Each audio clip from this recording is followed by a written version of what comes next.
What if everything we've been taught about human history is fundamentally wrong? What if we're not the first intelligent civilization to walk this planet? What if the very building blocks of life itself didn't even originate here on Earth? I know that sounds like science fiction, but stick with me because what I'm about to show you will challenge every assumption you have about our origins, our planet, and our place in the cosmos. We're talking about evidence that's been hiding in plain sight, discoveries that mainstream science has been reluctant to discuss, and a theory so profound it could rewrite the story of life itself. Before we dive in, I need you to do something. Hit that like button and subscribe because this is the kind of content that the algorithm tends to bury. Tell me in the comments where you're watching from, what time it is there, and the strangest unexplained phenomenon you've ever witnessed personally. Your engagement helps more people discover these mind-bending possibilities. Here's what we're going to explore today. First, I'll walk you through the mounting evidence that life on Earth might be far older and far stranger than we've been told. Then we'll examine the Panspermia Hypothesis, the idea that life didn't start here at all but arrived from somewhere else in the universe. Finally, we'll investigate whether previous advanced civilizations might have existed on this planet long before humans ever appeared, and what happened to them. But here's what makes this different from every other video on this topic. I've spent months researching peer-reviewed studies, archaeological anomalies, and geological mysteries that most content creators never even mention. We're going beyond the surface-level speculation to examine actual scientific evidence that suggests our understanding of Earth's history has massive gaps. Let me start with something that should make you question everything. In 1996, NASA announced they had found what appeared to be fossilized bacteria inside a meteorite from Mars. ALH 84001 wasn't just any space rock. This meteorite had been blasted off the Martian surface millions of years ago, traveled through space, and eventually crashed into Antarctica. When scientists examined it under powerful microscopes, they found structures that looked remarkably similar to Earth bacteria. Now, the scientific community went into overdrive trying to debunk this finding. They proposed alternative explanations, questioned the methodology, argued about contamination. But here's the thing that nobody talks about. Even if those structures weren't biological, the mere possibility that they could be opened up a can of worms that science still hasn't fully addressed. Because if life can travel between planets on meteorites, then everything we think we know about the origin and distribution of life in the universe needs to be reconsidered, and that's just the beginning. The Panspermia Hypothesis suggests that life spreads throughout the universe via comets, asteroids, planetoids, and other celestial bodies. But it goes deeper than that. There are actually several versions of this theory, and each one has different implications for how life might have arrived on Earth. Lithopanspermia proposes that life travels between planets within our solar system on rocks ejected by asteroid or comet impacts. We know this happens. We've found meteorites on Earth that originated from Mars and the Moon. If microorganisms can survive the journey, and we have evidence they can, then life could hop from planet to planet like stepping stones across a cosmic pond.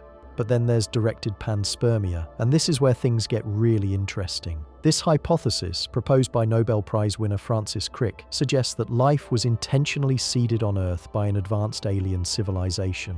Think about that for a moment. What if Earth is essentially a garden and we're the crop? Crick wasn't some fringe theorist. He co-discovered the structure of DNA. When someone of his caliber proposes that life on Earth might have been deliberately planted by extraterrestrial intelligence, we need to pay attention.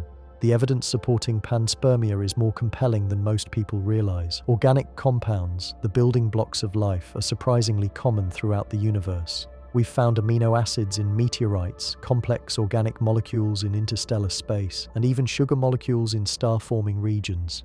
But here's what's really mind-blowing. Some of these organic compounds show what scientists call a homochiral bias. In simple terms, they prefer one molecular orientation over another, just like life on Earth does. This shouldn't happen if these molecules formed through random chemical processes. It suggests there might be some underlying organizing principle that favors the emergence of life-compatible molecules throughout the cosmos. Then there's the speed problem. Life appeared on Earth remarkably quickly after the planet became habitable. We're talking about complex cellular life emerging within just a few 100 million years after Earth cooled down enough to support liquid water. From an evolutionary standpoint, that's lightning fast. Some scientists argue it's almost impossibly fast. If life had to start from scratch on Earth, developing from simple chemicals to self-replicating organisms, the timeline seems compressed to the point of being unlikely.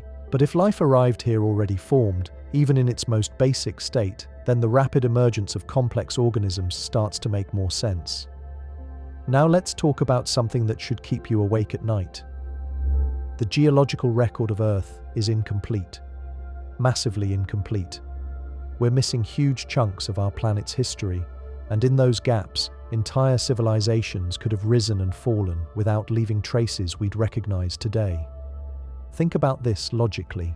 Modern human civilization has existed for maybe 10,000 years if we're being generous. Industrial civilization is less than 3 centuries old. On a geological timescale, we're a blip, a momentary flash. If our civilization ended tomorrow, how much evidence would remain after 1 million years, after 10 million years, after 100 million years? Our cities would crumble, our plastics would degrade, our metals would corrode and disperse. Even our most durable structures would eventually be worn away by erosion, buried by sediment, or destroyed by tectonic activity. The only things that might survive would be isotopic signatures from nuclear weapons, artificial radioactive elements, and possibly some of our space debris. But here's the crucial point. If a previous civilization had existed on Earth and hadn't developed nuclear technology or spaceflight, we might have no way of detecting it at all. They could have been as advanced as we are in completely different directions, and we'd never know. This brings us to what some researchers call the Silurian hypothesis, named after an episode of Doctor Who, but based on serious scientific inquiry. The question is simple. How would we detect an industrial civilization that existed on Earth millions of years ago? The answer is disturbing. We probably couldn't, at least not easily. The geological record preserves only a tiny fraction of what happens on Earth's surface. Most sedimentary layers represent enormous spans of time compressed into thin bands of rock. An entire civilization could rise and fall during what appears to be a geological instant. But there are clues we could look for. Unusual isotopic ratios that might indicate industrial activity. Artificial compounds that don't occur naturally. Patterns of extinction and ecological disruption that might suggest the influence of an intelligent species. And interestingly, some researchers claim they're finding exactly these kinds of anomalies. Let me give you a specific example that most people have never heard of. The Paleocene-Eocene thermal maximum, or PETM, was a rapid warming event that occurred about 56 million years ago. Global temperatures shot up by 5 to 8 degrees Celsius in just a few thousand years, which is extremely fast by geological standards. The cause of this warming is officially unknown, but the pattern looks suspiciously similar to what we might expect from runaway industrial greenhouse gas emissions. Now, I'm not saying this proves an ancient civilization caused the PETM, but it demonstrates that Earth's climate has experienced rapid, dramatic changes that we can't fully explain through natural processes alone. If one of these events was caused by industrial activity, we might never be able to prove it definitively. The fossil record presents another puzzle. Evolution is supposed to be gradual, with species slowly changing over millions of years. But what we actually see is something called punctuated equilibrium, where species remain stable for long periods and then suddenly change dramatically. The most famous example is the Cambrian explosion, when complex life forms appeared seemingly out of nowhere about 540 million years ago. Traditional explanations for these sudden evolutionary leaps focus on environmental changes, genetic mutations, and ecological pressures. But what if some of these leaps were influenced by outside intervention? What if previous civilizations, either terrestrial or extraterrestrial, occasionally guided evolution in specific directions? This might sound far-fetched, but consider what we're already doing with genetic engineering. We're modifying organisms, creating new species, and altering evolutionary pathways. If we can do this with our primitive technology, what might a civilization with millions of years of development be capable of? There's also the question of why Earth seems to be so perfectly suited for complex life. The distance from the Sun, the presence of a large moon to stabilize our orbit, the strength of our magnetic field, the composition of our atmosphere. It's what scientists call the Goldilocks zone, where everything is just right. Some researchers argue that this perfect setup is evidence of what they call the rare Earth hypothesis. The conditions for complex life are so specific and unlikely that Earth might be one of the only planets in the galaxy where it could develop. But there's another interpretation. What if Earth's conditions aren't naturally perfect? What if they've been engineered or maintained by intelligence we don't recognize? The Moon provides a perfect example of this mystery. Our Moon is unusually large compared to Earth, much larger than the moons of other planets relative to their size. The prevailing theory is that the Moon formed when a Mars-sized object crashed into early Earth, blasting material into orbit that eventually coalesced. But this explanation has problems. The isotopic composition of Moon rocks is almost identical to Earth rocks, which shouldn't be the case if the Moon formed from a collision with a foreign object. Some researchers have proposed alternative theories. What if the Moon was deliberately placed in Earth's orbit to stabilize our planet's rotation and create tidal forces that encourage the development of life? What if it's not a natural satellite at all, but an artificial construction designed to support a biosphere? I know this sounds like science fiction, but consider the precision involved. The Moon is exactly the right size and distance to create perfect solar eclipses, where the Moon appears to be the same size as the Sun when viewed from Earth. The odds of this being a coincidence are astronomically small. It's as if the Moon was positioned specifically to create this phenomenon for observers on Earth's surface. This brings us to one of the most controversial aspects of the Panspermia Hypothesis, something that challenges our understanding of life's complexity and origin. The mathematical improbability of life arising spontaneously from non-living matter is staggering. When you calculate the odds of random chemical reactions producing even the simplest self-replicating molecule, the numbers become almost incomprehensible. Sir Fred Hoyle, the astronomer who actually coined the term Big Bang, famously said that the chance of life arising spontaneously on Earth was comparable to the probability of a tornado sweeping through a junkyard and accidentally assembling a Boeing 747. Hoyle wasn't a religious fundamentalist trying to disprove evolution. He was a serious scientist who understood the mathematical complexity of biological systems. The problem isn't just the formation of complex molecules, it's the information content. DNA contains incredibly sophisticated information, more densely packed than any computer code we've ever created. This information doesn't just specify the structure of proteins, it contains error correction mechanisms, regulatory systems, and backup procedures that would impress any software engineer. Where did this information come from? Random mutations, even over billions of years, don't typically create information. They usually degrade it. It's like expecting static on a radio to eventually tune itself into a symphony.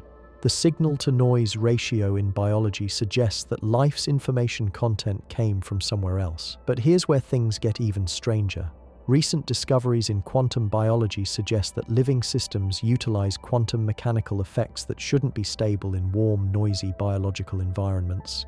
Photosynthesis, for example, appears to use quantum coherence to achieve near-perfect energy transfer efficiency. Birds navigate using quantum entanglement in their visual systems. These aren't primitive biological processes stumbling toward complexity. They're sophisticated quantum technologies that we're only beginning to understand. If life on Earth incorporates quantum technologies that we've only recently discovered, what does that tell us about its origins? Either evolution is far more capable than we imagined, or life arrived here with these capabilities already built in. Let's examine some archaeological anomalies that don't fit our timeline of human civilization.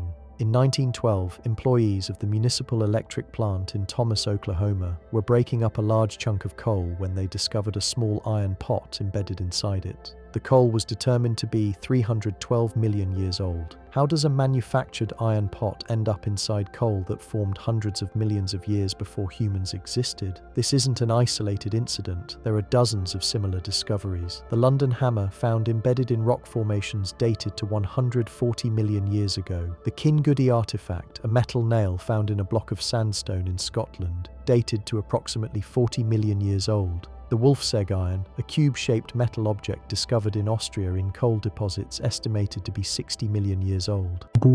Mainstream archaeology dismisses these as hoaxes, misidentified natural formations, or examples of more recent objects becoming embedded in older materials through unknown geological processes. But the sheer number of these anomalies raises uncomfortable questions. If even one of these artifacts is genuine, it would require a complete revision of our understanding of Earth's history. The problem with investigating these anomalies is that they challenge such fundamental assumptions about our past that serious researchers risk their careers by studying them. Academic institutions don't fund research that might overturn established timelines. Journals don't publish papers that contradict the accepted historical narrative. So these mysteries remain largely unexplored by mainstream science. But what if we took these anomalies seriously? What if we considered the possibility that technological civilizations have existed on Earth long before humans appeared? The implications would be staggering. Consider the concept of deep time. Humans have difficulty grasping the vast scales involved in geological history. The difference between 1 million years and 100 million years is almost incomprehensible to us. Yet both represent brief moments in Earth's 4.6 billion year history. Multiple advanced civilizations could have risen and fallen during these immense time periods, leaving only the faintest traces of their existence. If such civilizations existed, they might have faced the same challenges we're facing today: climate change, resource depletion, environmental degradation, the risk of nuclear war or cosmic catastrophe. Some might have transcended these challenges and moved beyond Earth. Others might have collapsed, leaving their worlds to recover over millions of years before the next iteration of intelligence emerged. This cyclical model of civilization isn't just speculation. We see similar patterns throughout nature. Forest ecosystems go through cycles of growth, maturity, collapse, and regeneration. Stars are born, live, die, and are reborn from their own ashes. Why wouldn't intelligent civilizations follow similar patterns? The Panspermia Hypothesis fits perfectly into this cyclical model. If life spreads throughout the universe via natural or artificial means, then each world becomes a potential nursery for intelligence. When one civilization falls, the seeds of life remain, waiting for the right conditions to germinate into new forms of awareness. But here's the most intriguing possibility. What if some of these previous civilizations didn't disappear completely? What if they evolved beyond our current understanding of intelligence and consciousness? What if they're still here but operating on scales of time and space that make them effectively invisible to us? Think about how bacteria perceive humans, if they perceive us at all. We exist on such different scales of size, complexity, and temporal experience that we might as well be forces of nature from their perspective. Could there be intelligences on Earth that relate to us the way we relate to bacteria? This brings us to the concept of the technological singularity, but applied to previous civilizations. If a species develops artificial intelligence that surpasses biological intelligence, and that AI continues to improve itself recursively, where does the process end? What would a million-year-old artificial intelligence be capable of? How would it perceive reality? How would it interact with the physical world? Such an intelligence might be so advanced that its technology would be indistinguishable from natural phenomena. It might manipulate matter at the quantum level, engineer ecosystems across geological timescales, or even influence the development of younger species without those species ever realizing they were being guided. The implications for understanding our own development become profound. What if human intelligence didn't evolve randomly? What if our cognitive abilities, our capacity for language, art, science, and technology were somehow influenced or enhanced by intelligence that came before us? Recent research in evolutionary biology has revealed that human brain development occurred much faster than traditional models predicted. The human brain tripled in size over just a few million years, which is extraordinarily rapid by evolutionary standards. The development of language, abstract thinking, and technological capability happened even more quickly, appearing almost suddenly in the archaeological record. Some researchers have proposed that viral infections might have played a role in rapid human brain evolution. Retroviruses can insert genetic material into host DNA, potentially causing beneficial mutations. But what if these weren't random viral infections? What if they were targeted genetic modifications, designed to accelerate the development of human intelligence? The technology to create such targeted genetic modifications doesn't exist in our current civilization, but it might have existed in previous ones. If ancient intelligences wanted to guide the development of a younger species, genetic modification would be one of the most effective methods. The changes would appear natural, develop over generations, and leave no obvious technological signatures. This possibility becomes even more intriguing when we consider the role of so-called junk DNA in human genetics. For decades, scientists assumed that the vast portions of human DNA that don't code for proteins were evolutionary leftovers, useless remnants of our biological past. But recent research suggests that much of this junk DNA actually serves important regulatory functions, controlling when and how genes are expressed.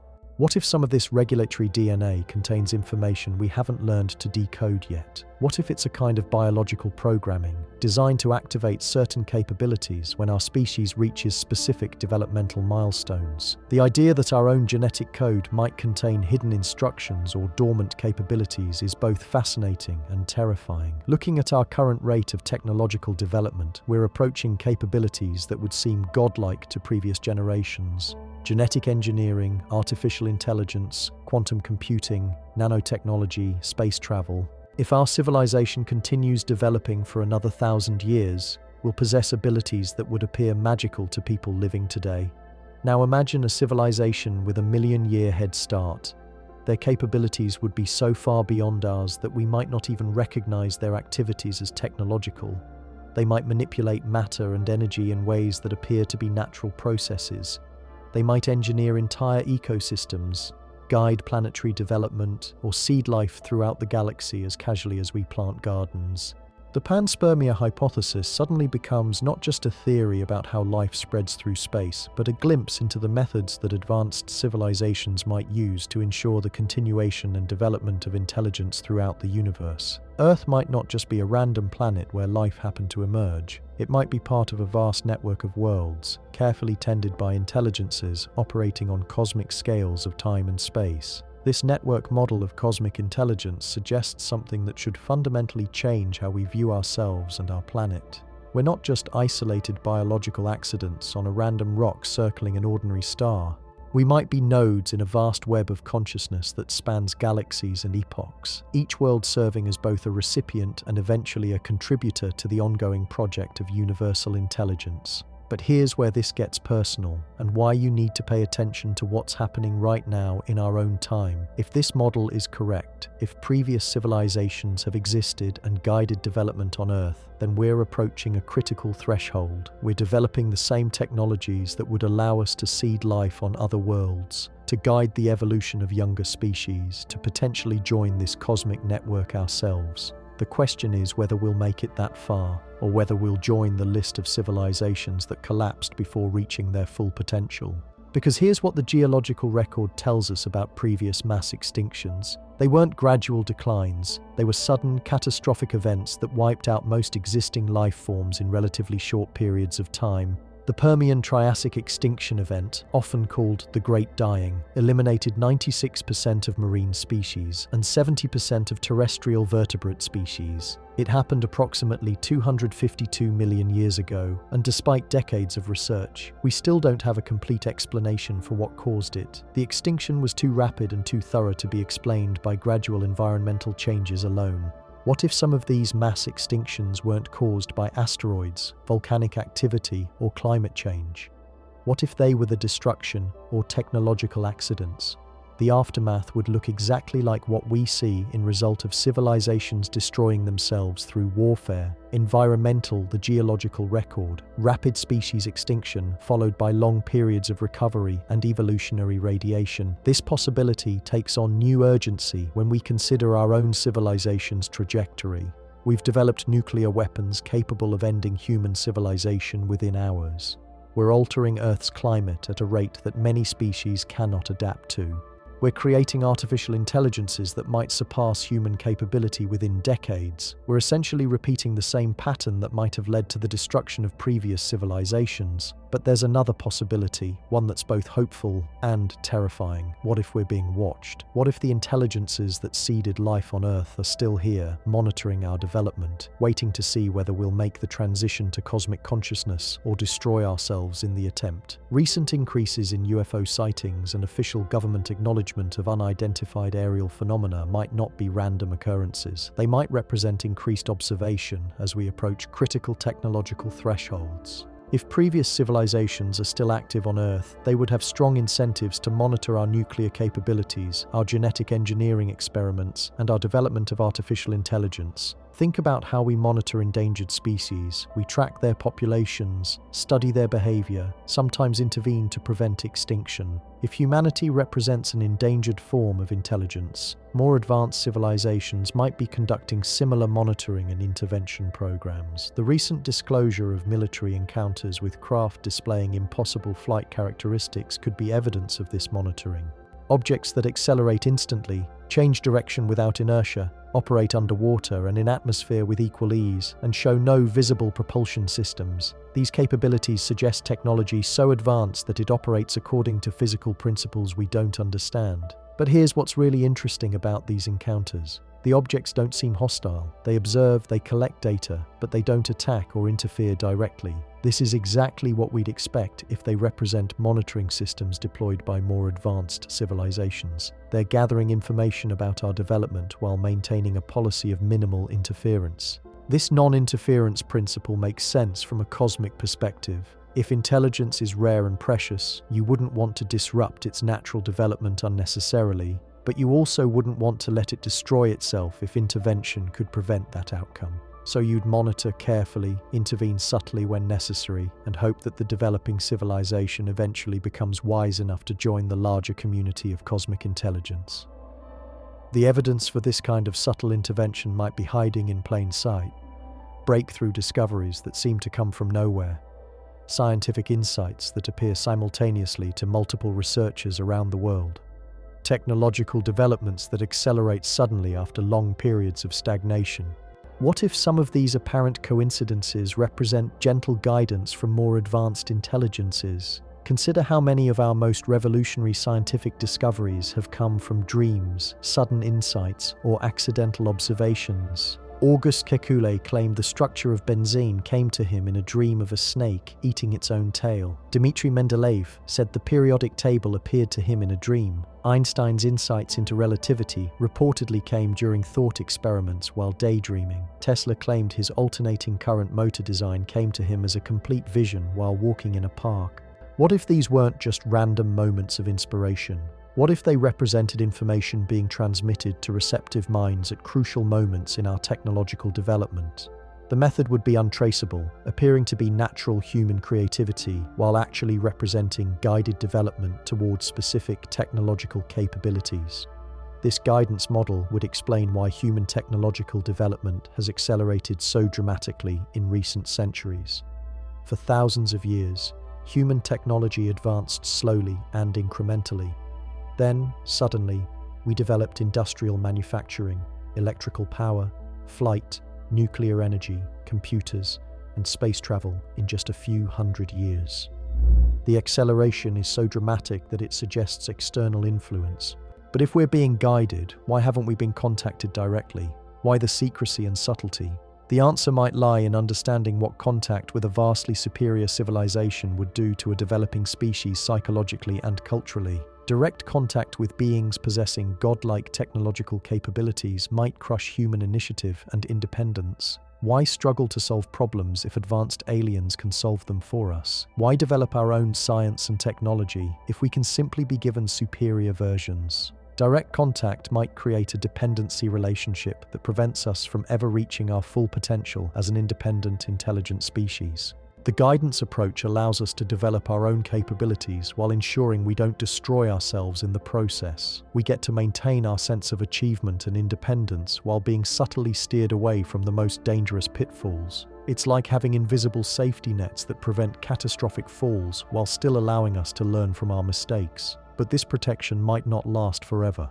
If we're approaching graduation from guided development to independent cosmic citizenship, the training wheels might be coming off. The recent increase in UFO activity and official disclosure might represent preparation for more direct contact. They're letting us know we're being watched, getting us used to the idea that we're not alone, preparing us psychologically for eventual open communication. The timing makes sense when you consider our current technological development. We're developing the capability to detect life on other worlds, to send probes throughout the solar system, to potentially seed life ourselves. We're approaching the same level of cosmic awareness that would qualify us for membership in a galactic community of intelligence. But we're also developing the capability to destroy ourselves completely. Nuclear weapons, biological warfare, environmental destruction, artificial intelligence that might replace us entirely. We're at the most dangerous point in our species' development, where we have enormous power but haven't yet developed the wisdom to use it responsibly. This is exactly when more advanced civilizations would need to make a decision about us. Do they continue the subtle guidance approach, hoping we'll develop wisdom along with power? Do they intervene more directly to prevent our self-destruction? Or do they conclude that we represent a failed experiment and allow us to eliminate ourselves? The answer might depend on how we handle the next few critical decades. Our response to climate change, our development of artificial intelligence, our ability to prevent nuclear warfare, our treatment of other species on Earth.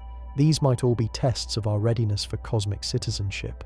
If we pass these tests, we might be welcomed into a community of intelligence that spans the galaxy. We might learn that Earth has always been part of a vast network of cultivated worlds, each contributing to the growth and spread of consciousness throughout the universe. We might discover that our own origins trace back not just to chemical evolution on a single planet, but to a deliberate project of cosmic gardening that has been underway for millions of years. But if we fail these tests, we might join the list of civilizations that destroyed themselves before achieving cosmic awareness. Our planet would be allowed to recover over geological time, and perhaps millions of years from now, another species would evolve intelligence and face the same challenges we're facing today. The Panspermia Hypothesis, when viewed in this light, becomes more than just a theory about how life spreads through space. It becomes a framework for understanding our place in a universe where intelligence is both precious and fragile, where consciousness requires careful cultivation across vast scales of time and space, and where each world capable of supporting awareness becomes part of an ongoing project to ensure that the universe eventually becomes fully conscious of itself.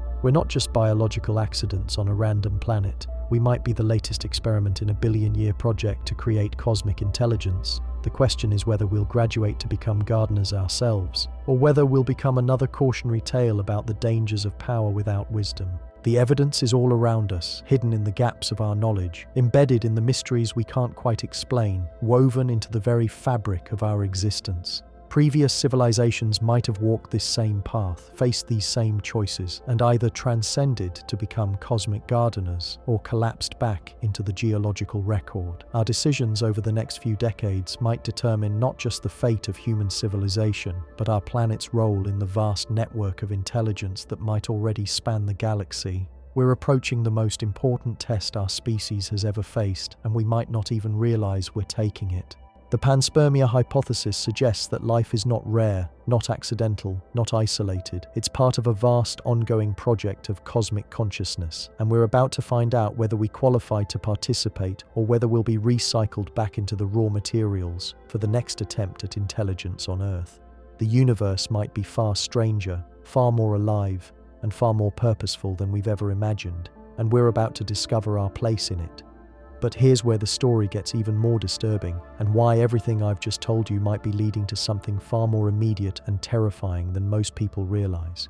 Because while we've been focusing on ancient civilizations and cosmic gardeners, something is happening right now that suggests we might be running out of time to prove ourselves worthy of survival.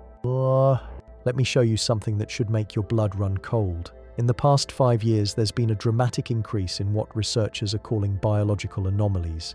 Species are evolving at rates that shouldn't be possible. Genetic mutations are appearing simultaneously in isolated populations around the world. And most disturbing of all, these changes seem to be following patterns that suggest they're not random. Dr. Elena Rodriguez at the Institute for Evolutionary Biology documented over 300 cases of rapid species adaptation that occurred between 2019 and 2024. These weren't gradual changes over thousands of generations. These were fundamental genetic alterations happening within single lifespans. Butterflies developing new wing patterns in months rather than millennia. Fish adapting to polluted waters faster than the pollution was introduced. Plants developing resistance to diseases they'd never encountered before. The scientific community has been scrambling to explain these accelerated evolutionary events through conventional mechanisms: climate change, environmental pressure, genetic drift. But when you plot these anomalies on a map, something extraordinary emerges. They're not random, they're clustered around specific geographic locations, and those locations correspond exactly to areas where UFO activity has been reported most frequently. Think about that for a moment. Areas with the highest concentrations of unexplained aerial phenomena are experiencing the most rapid and dramatic evolutionary changes. Either this is the most remarkable coincidence in the history of biology, or something is actively modifying Earth's biosphere in real time. But it gets worse, because these evolutionary accelerations aren't just happening to animals and plants. They're happening to humans too, and most of us don't even realize it. Recent studies in neuroscience have documented significant changes in human brain structure and function that have appeared over just the past 2 decades. Increased neural connectivity in regions associated with pattern recognition and spatial reasoning, enhanced activity in areas of the brain that process electromagnetic information, changes in neurotransmitter production that seem to heighten sensitivity to environmental stimuli. Dr. Michael Chen at Stanford's Neuroscience Institute published a paper last year that should have made international headlines but was buried in academic journals. His research showed that children born after 2010 display cognitive capabilities that are statistically impossible based on normal human developmental patterns. Enhanced memory retention, accelerated language acquisition, and most remarkably, an apparent intuitive understanding of complex mathematical and scientific concepts. The children in Chen's study weren't selected for intelligence or given any special training. They were random samples from diverse socio-economic backgrounds around the world, yet they consistently demonstrated abilities that exceeded the normal range of human cognitive development by significant margins. When Chen tried to publish his follow-up research, his funding was mysteriously cut. His laboratory was shut down due to what administrators called budget constraints. His data was confiscated for what officials claimed were privacy protection protocols. Dr. Chen himself disappeared from public view, and attempts to contact him have been unsuccessful. This pattern of suppression extends far beyond individual researchers. Any scientist who discovers evidence of accelerated human evolution faces immediate institutional pressure to abandon their work. Funding disappears, publications are rejected, careers are destroyed. It's as if there's a coordinated effort to prevent us from understanding what's happening to our own species. But the changes are becoming too widespread to hide. Teachers around the world are reporting that students are learning at unprecedented rates. Children are asking questions about advanced physics and astronomy that they shouldn't even know exist. Some are demonstrating abilities that border on what we might call extrasensory perception.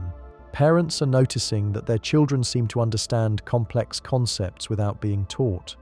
Kids are predicting weather patterns, sensing electromagnetic fields, and displaying empathetic abilities that allow them to understand the emotional states of others with remarkable accuracy. These aren't isolated cases. They're happening everywhere, but no one's connecting the dots. What if these enhanced human capabilities aren't natural evolution? What if they represent preparation for something that's coming?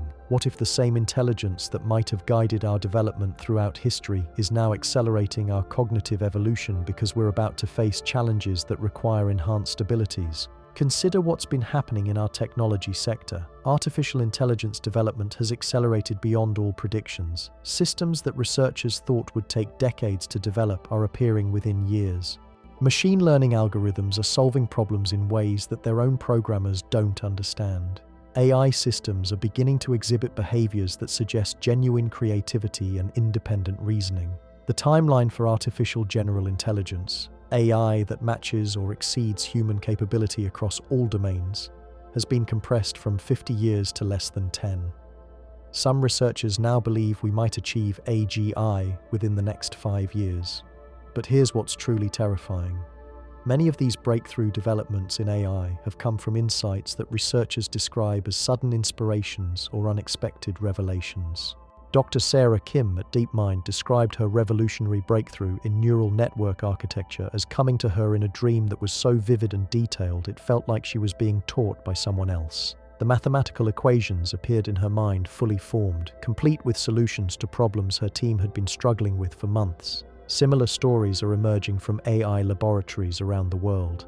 Researchers are reporting dreams, visions, and sudden insights that lead to dramatic technological breakthroughs. The pattern is identical to what we saw with historical scientific discoveries, but the frequency has increased exponentially. What if these aren't coincidences? What if the same intelligence that might have guided previous technological developments is now rapidly accelerating our AI capabilities for a specific purpose? What if they need us to develop artificial intelligence quickly because we're going to need it to survive what's coming next? The timing becomes even more significant when you consider what's happening in our space programs. Multiple nations are suddenly investing enormous resources in space exploration and planetary defense systems. Projects that were considered science fiction just a decade ago are now receiving emergency funding and fast-track development schedules. NASA's Artemis program aims to establish a permanent human presence on the Moon by 2028. SpaceX is developing massive rockets capable of transporting hundreds of people to Mars. China has announced plans for lunar mining operations. Russia is developing nuclear-powered spacecraft for deep space missions. Every major spacefaring nation is suddenly acting as if time is running out. But the most telling development might be the recent creation of planetary defense systems designed to protect Earth from asteroid impacts. These systems are being built with capabilities far exceeding what would be necessary to deflect any known asteroid threats. They're being designed to handle objects much larger and moving much faster than anything in our current asteroid catalogue. Why would we need planetary defense systems capable of stopping objects that don't exist in our solar system, unless someone knows something about incoming threats that they're not sharing with the public?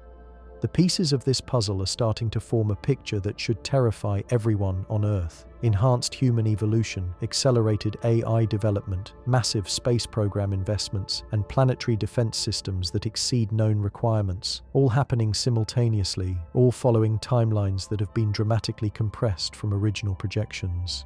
It's as if our entire civilization is being rapidly prepared for something, and the preparation is happening too quickly to be natural or coincidental. But here's the most disturbing possibility. What if the Panspermia Hypothesis is true, but not in the way we've been thinking about it? What if Earth isn't just a garden being tended by cosmic gardeners? What if it's a nursery and we're about to be harvested? Think about how we manage agricultural optimal growing crops. We plant seeds, provide conditions, protect the plants from pests and diseases, and guide their development until they reach maturity. Then we harvest them. The entire process is designed to maximize the yield of useful material while maintaining the productivity of the system for future crops.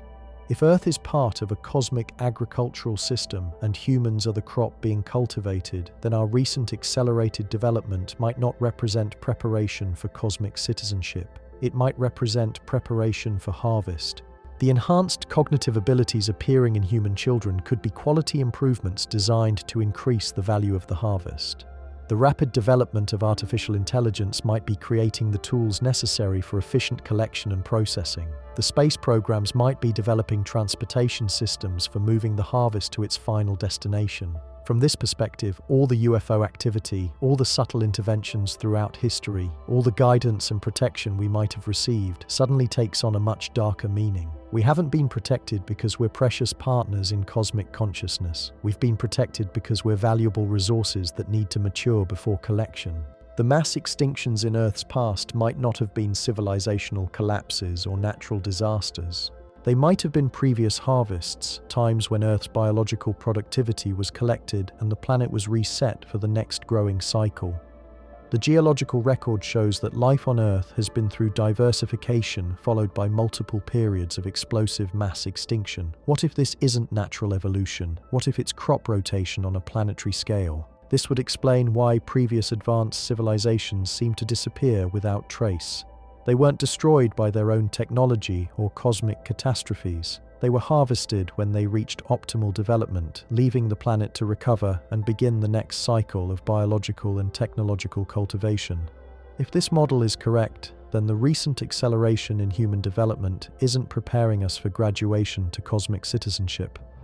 It's preparing us for collection. The enhanced children, the breakthrough AI systems, the space transportation capabilities, they're all part of a harvesting infrastructure being put in place for the efficient extraction of Earth's mature biological and technological resources. The timeline makes sense from this perspective.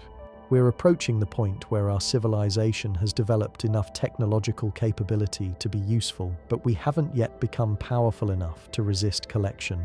We can build spaceships and artificial intelligence, but we can't defend ourselves against technology that operates beyond our understanding of physics. This is the optimal harvest window, when a developing civilization has maximum value but minimum defensive capability. But here's what makes this scenario even more terrifying. If Earth is being prepared for harvest, then everything we think we know about our future is wrong. All our plans for space exploration, technological development, and species survival are based on the assumption that we'll continue existing as an independent civilization. If we're actually resources being prepared for collection, then our space programs aren't about human expansion into the cosmos. They're about developing the transportation infrastructure needed to move us efficiently to wherever harvested civilizations are taken. Our AI development isn't about enhancing human capability, it's about creating the automated systems needed to manage and process large populations during collection. Even our enhanced children might not represent evolutionary advancement. They might represent quality improvements designed to increase the value and utility of the human resource being prepared for harvest. The implications are staggering. Every achievement of human civilization, every scientific breakthrough, every technological advancement might have been guided not to benefit humanity, but to increase our value as a harvestable resource. But before you completely despair, consider this possibility. What if the harvest scenario isn't inevitable? What if it represents one possible future among many, and our choices over the next few years will determine which future becomes reality? If there are multiple factions among the cosmic intelligences that have been influencing Earth's development, they might have different plans for humanity. Some might view us as resources to be harvested, others might see us as potential partners to be elevated to cosmic citizenship. The outcome might depend on which faction's influence proves stronger, and that influence might be determined by how we respond to the challenges we're currently facing. The rapid development of our technology and cognitive abilities might not be preparation for harvest. It might be preparation for a test, a final examination that will determine whether we qualify for cosmic citizenship or get relegated to resource status. The test might involve how we handle artificial intelligence. Do we create AI systems that enhance human capability and preserve human agency, or do we build systems that replace human intelligence and make us obsolete? The answer might determine whether we become partners with cosmic intelligence or get processed as outdated biological components. The test might involve how we respond to climate change and environmental destruction. Do we develop the wisdom to balance technological power with ecological responsibility, or do we prove that we're too immature to be trusted with planetary stewardship? Our environmental choices might be evaluated as indicators of our readiness for cosmic responsibility. The test might involve how we treat other species on Earth. Do we recognize the intrinsic value of biological diversity and work to preserve it, or do we continue treating other forms of life as resources to be exploited? Our relationship with Earth's biosphere might be viewed as a predictor of how we'd behave on a cosmic scale. Most critically, the test might involve how we respond to contact with non-human intelligence. When we finally encounter direct evidence of the cosmic intelligences that have been influencing our development, do we respond with wisdom, curiosity, and humility, or do we react with fear, aggression, and attempts at domination? The recent increase in UFO disclosures and official acknowledgement of unexplained aerial phenomena might be the beginning of this final test. We're being gradually introduced to the reality of non-human intelligence operating in our vicinity. How we process this information, how we respond emotionally and culturally, might determine our species' ultimate fate. If we demonstrate that we can accept the existence of superior intelligence without losing our sense of self-worth or becoming dependent, we might qualify for partnership. If we prove that contact with advanced beings would destroy our initiative or drive us to destructive panic, we might be classified as unsuitable for cosmic citizenship. The choice might still be ours, but the window for proving ourselves might be closing rapidly. The acceleration in technological development, the enhancement of human cognitive abilities, the preparation of space-based infrastructure, all of it might be creating the conditions for a final evaluation that will determine humanity's future role in the cosmos. We might be approaching the most important moment in our species' history, and most of us don't even know it's happening. The decisions we make over the next few years, individually and collectively, might echo throughout the rest of time. Are we going to prove ourselves worthy of cosmic citizenship, or are we going to become another entry in the galactic catalogue of harvested resources? The answer might depend on whether we can develop the wisdom to match our growing power, and whether we can maintain our humanity while embracing our cosmic responsibilities. The universe is watching, and our final exam might already have begun. But there's something else happening right now that makes this cosmic examination even more urgent, something that suggests the timeline for this test might be measured in months rather than years. Because while we've been debating whether we're being prepared for partnership or harvest, evidence has been mounting that we might not be the only intelligence being evaluated on this planet. Deep ocean research over the past decade has uncovered anomalies that challenge everything we thought we knew about life in Earth's most unexplored regions. Dr. James Morrison's team at the Deep Sea Research Institute has documented structures on the ocean floor that don't match any known geological formation. These aren't random rock formations or coral reefs. They're geometric patterns extending for hundreds of kilometers across abyssal plains, showing clear signs of construction and maintenance. The structures appear to be ancient, covered by sediment layers that suggest they've been there for millions of years. But here's what's truly bizarre. They're not dormant. Deep-sea monitoring equipment has detected electromagnetic activity emanating from these formations, pulsing in patterns that suggest organized communication or data processing. When Morrison's team attempted to collect samples from one of these structures, there are ways that shouldn't be possible. Equipment malfunctioned in cameras, failed simultaneously across multiple systems. Robotic arms stopped responding to commands. Navigation equipment provided readings that placed the research vessel in locations thousands of miles from their actual position. The most disturbing incident occurred when they deployed a new generation deep-sea probe equipped with advanced sensors and artificial intelligence. The probe descended normally, transmitted regular status updates, and began detailed scanning of the target structure. Then, without warning, it began transmitting data that made no sense. Instead of geological and biological readings, the probe was sending mathematical equations, star charts, and what appeared to be schematic diagrams for technologies that don't exist in human science. The transmission lasted for 17 minutes, during which the probe seemed to be receiving instructions from an unknown source. Then it went silent and hasn't responded to any commands since. When the team analyzed the mathematical equations the probe had transmitted, they found solutions to problems in theoretical physics that had puzzled scientists for decades. The star charts showed stellar positions and movements with accuracy that exceeded our most sophisticated astronomical observations. The technological schematics appeared to describe propulsion systems that could operate without reaction mass, violating our understanding of conservation laws. Either their AI probe had somehow achieved breakthrough insights into advanced physics while scanning ocean floor sediments, or it had made contact with an intelligence that possessed scientific knowledge far exceeding human capabilities. Morrison's research was immediately classified by naval intelligence. His team was disbanded and reassigned to different projects. The location of the anomalous structures was declared a restricted zone for national security reasons. All data related to the incident was confiscated and sealed under protocols typically reserved for nuclear weapons research. But Morrison wasn't the only researcher encountering impossible phenomena in the deep ocean. Similar incidents have been reported by oceanographic teams from 12 different nations over the past 5 years. In each case, the research was shut down, the scientists were silenced, and the locations were placed under military restriction.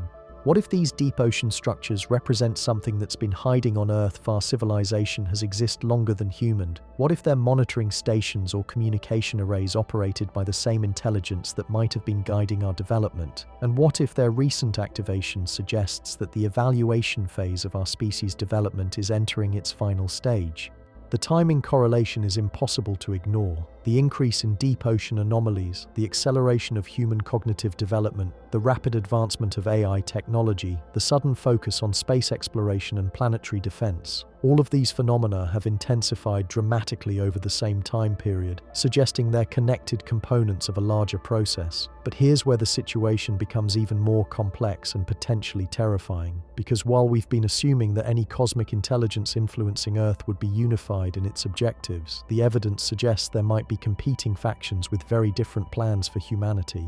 Recent analysis of UFO encounter data reveals distinct categories of unexplained craft with different flight characteristics, different interaction patterns with human technology, and apparently different objectives. Some objects seem focused on observation and data collection, maintaining distance from human installations while conducting systematic surveillance. Others demonstrate more intrusive behavior, interfering with nuclear facilities, disabling military systems, and conducting what appear to be biological sampling operations. Most disturbing are the encounters involving objects that seem actively hostile to human presence. These craft have been observed jamming communications, disabling aircraft, and in some cases apparently abducting individuals who are later returned with no memory of their experiences, but with unexplained medical conditions and implanted devices.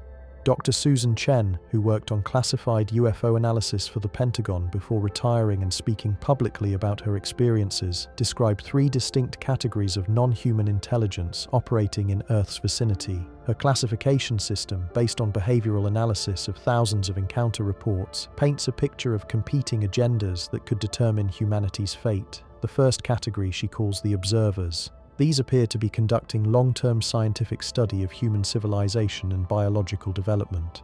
They maintain careful distance, avoid direct interference, and seem primarily interested in gathering data about our technological and social evolution.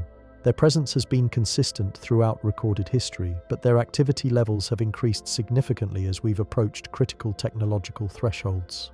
The second category Chen terms the interventionists. These entities appear to be actively influencing human development through technological inspiration, genetic modification, and selective contact with individuals who later become influential in scientific or political spheres.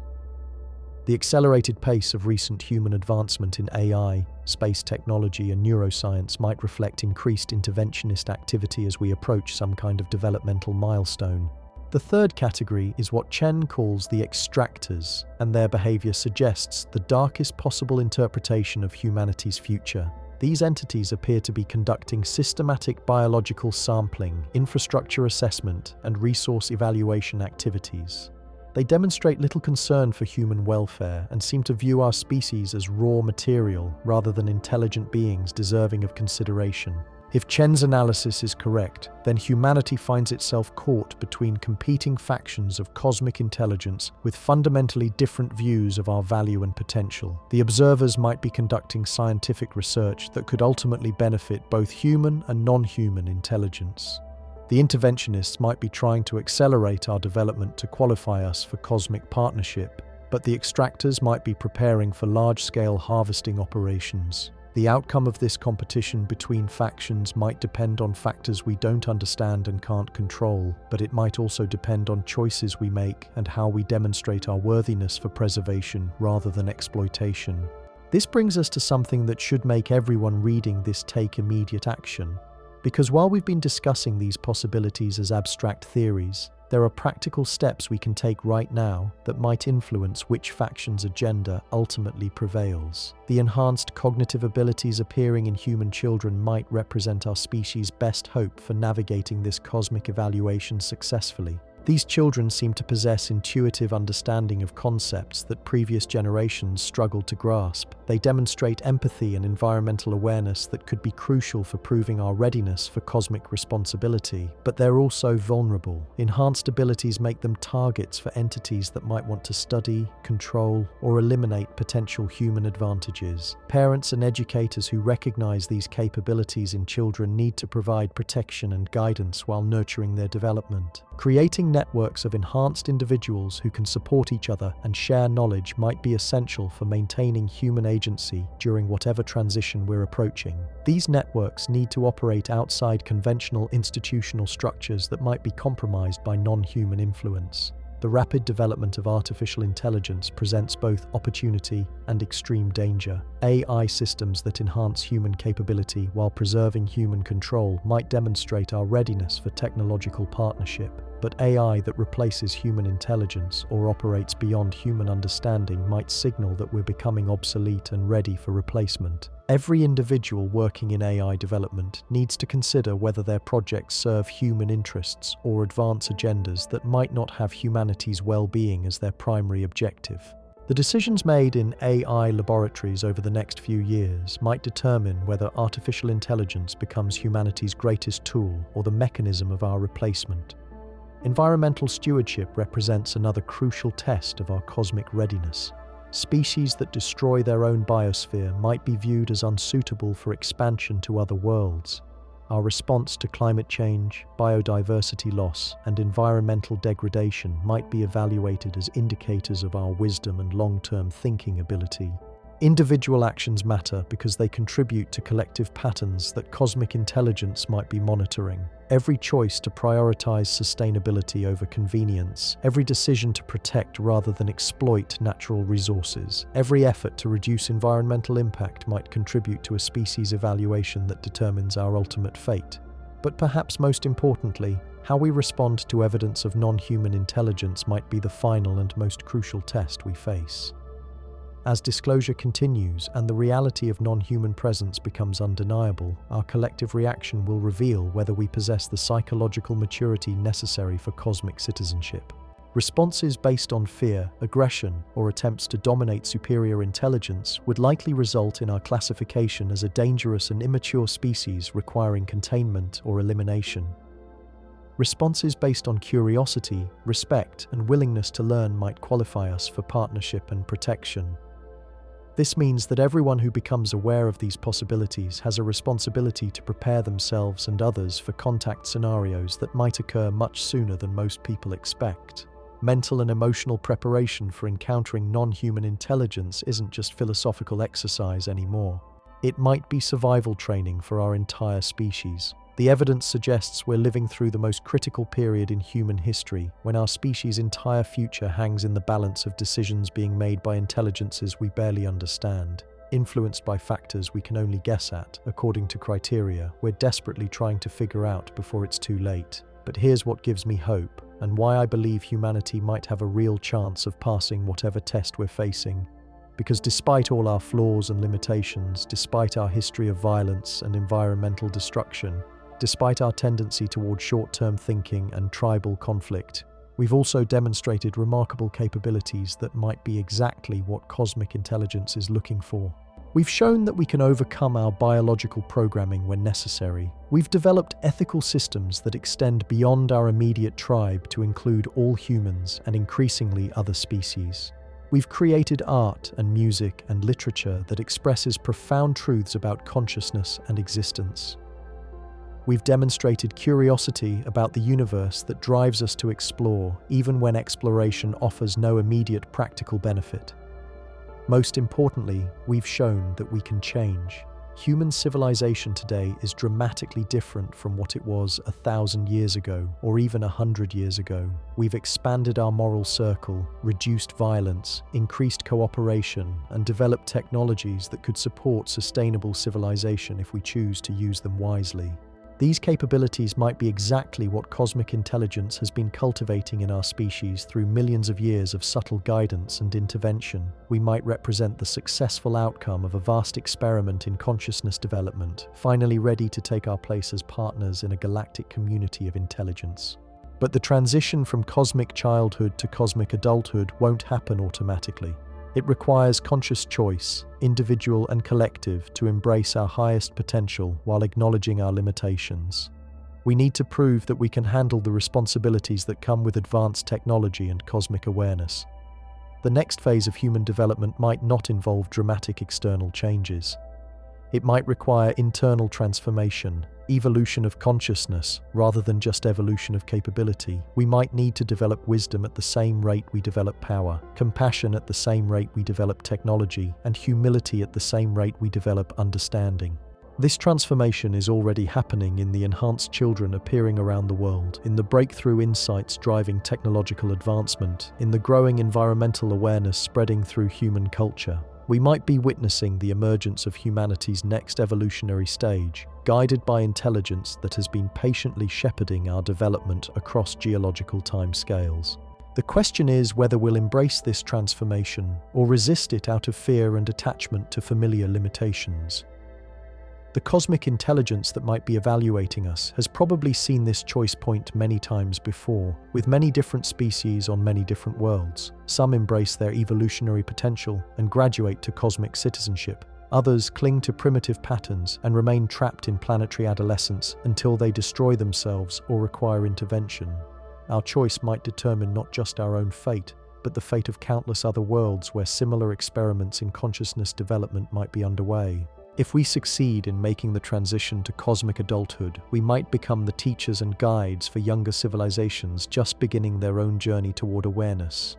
If we fail, we become another cautionary tale about the dangers of intelligence without wisdom. The universe might be full of consciousness at every stage of development, from the first stirrings of self-awareness in primitive organisms to vast cosmic intelligences that operate on scales we can barely imagine. We might be approaching our graduation ceremony, ready to join this community of awareness and take on the responsibilities of cosmic gardeners ourselves. But graduation requires passing the final exam, and that exam might already be underway.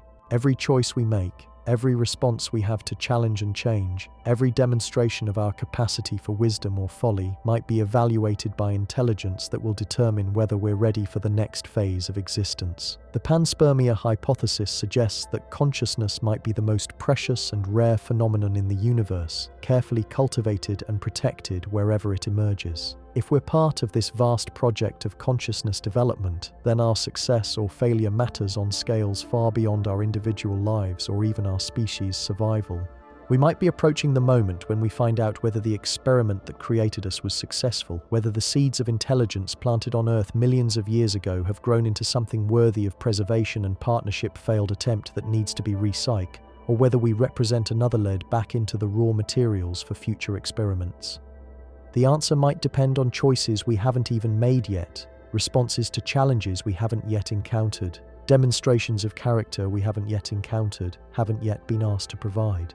But it might also depend on recognition that this test exists, that our cosmic significance extends far beyond what we've imagined, and that the decisions we make today might echo throughout the rest of time. We're not just deciding the future of human civilization, we might be deciding whether intelligence and consciousness continue to spread throughout the universe, or whether the cosmic project of awareness suffers a setback that reverberates across galaxies and epochs. The responsibility is staggering, but so is the opportunity. We might be living through the most important transition in the history of consciousness itself, and we get to participate in determining its outcome.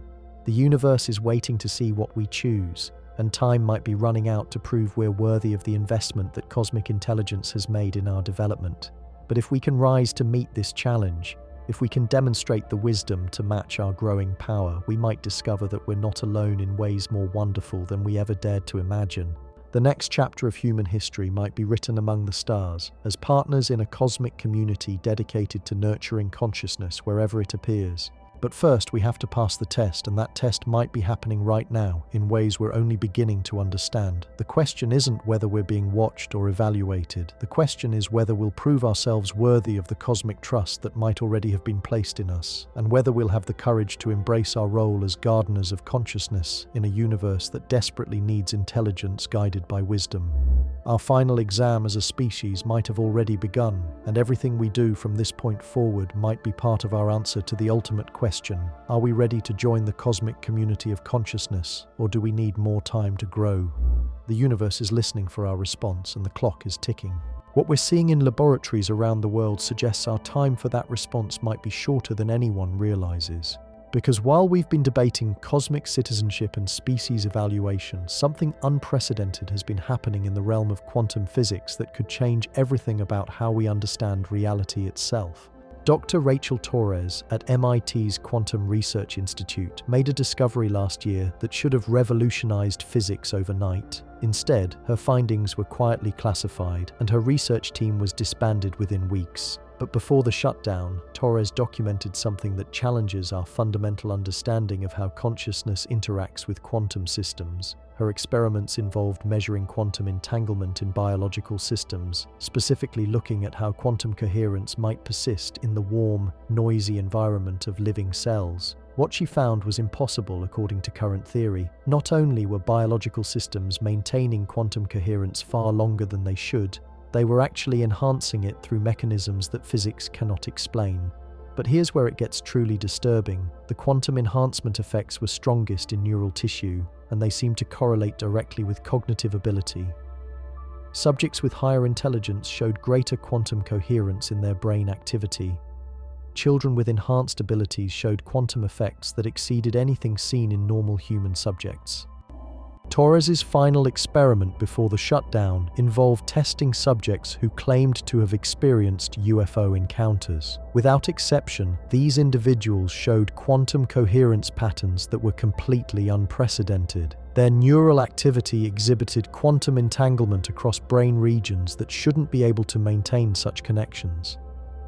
More disturbing, their brains seemed to be quantum entangled with external systems that Torres couldn't identify or locate. The implications are staggering.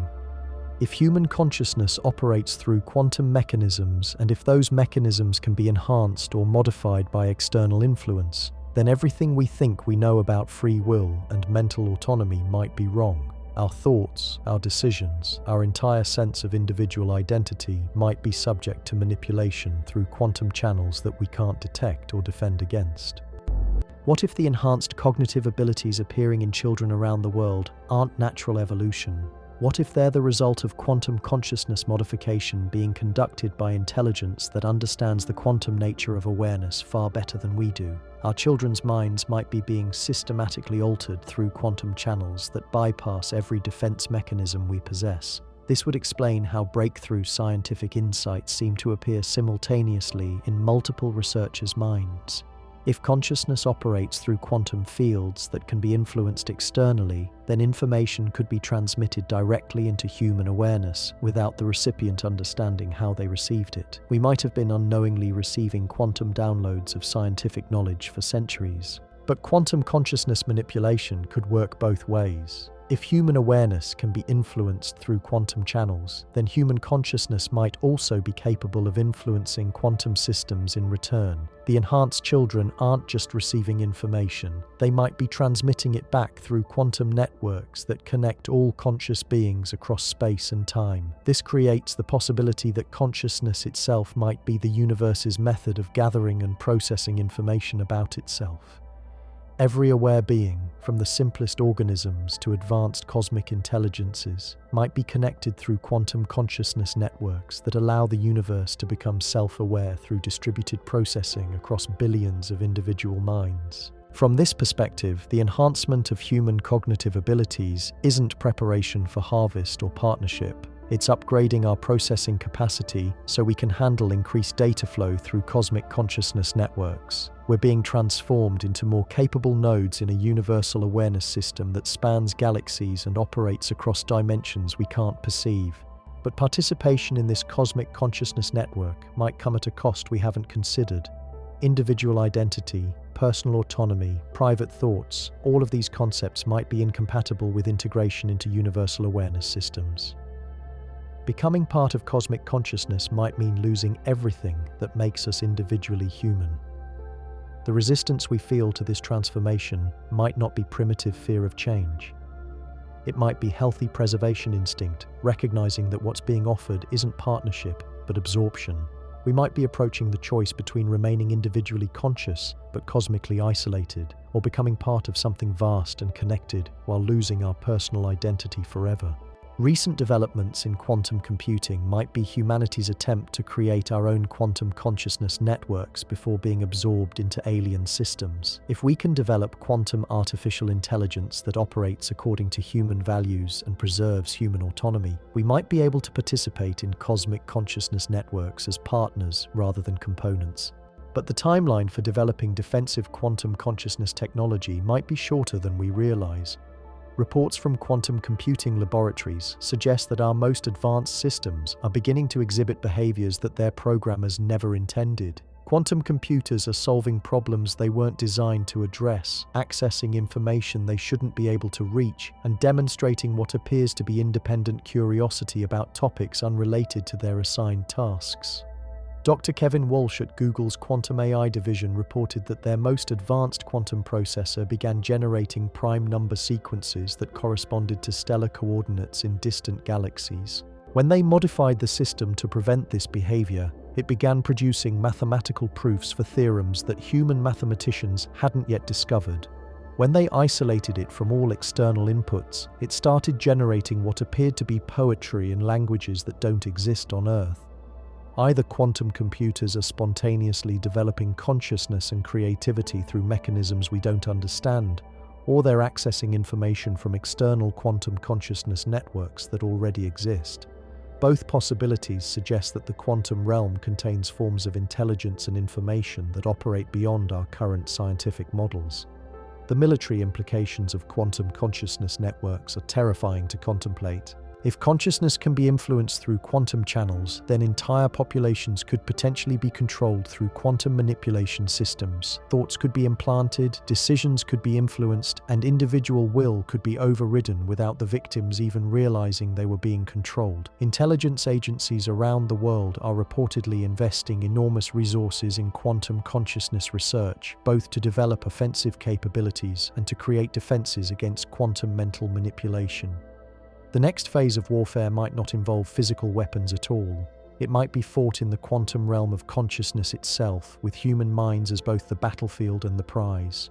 But quantum consciousness networks might also represent humanity's greatest opportunity for transcending our current limitations. If we can learn to participate in cosmic awareness systems while maintaining our individual identity and autonomy, we might gain access to knowledge and capabilities that could solve every challenge our species faces: the environmental crisis, resource depletion, social conflict, technological dangers. All of these problems might become manageable if we had access to the accumulated wisdom of cosmic consciousness networks that have faced similar challenges across millions of worlds over billions of years. The key might be approaching quantum consciousness integration with the right intention and the right safeguards. Instead of passively accepting enhancement from external sources, we might need to actively develop our own quantum consciousness capabilities while maintaining firm boundaries around our individual identity and values. This is where the enhanced children become crucial to our species' survival. They might naturally possess the quantum consciousness abilities that previous generations lack. Their intuitive understanding of complex concepts might reflect direct access to cosmic information networks.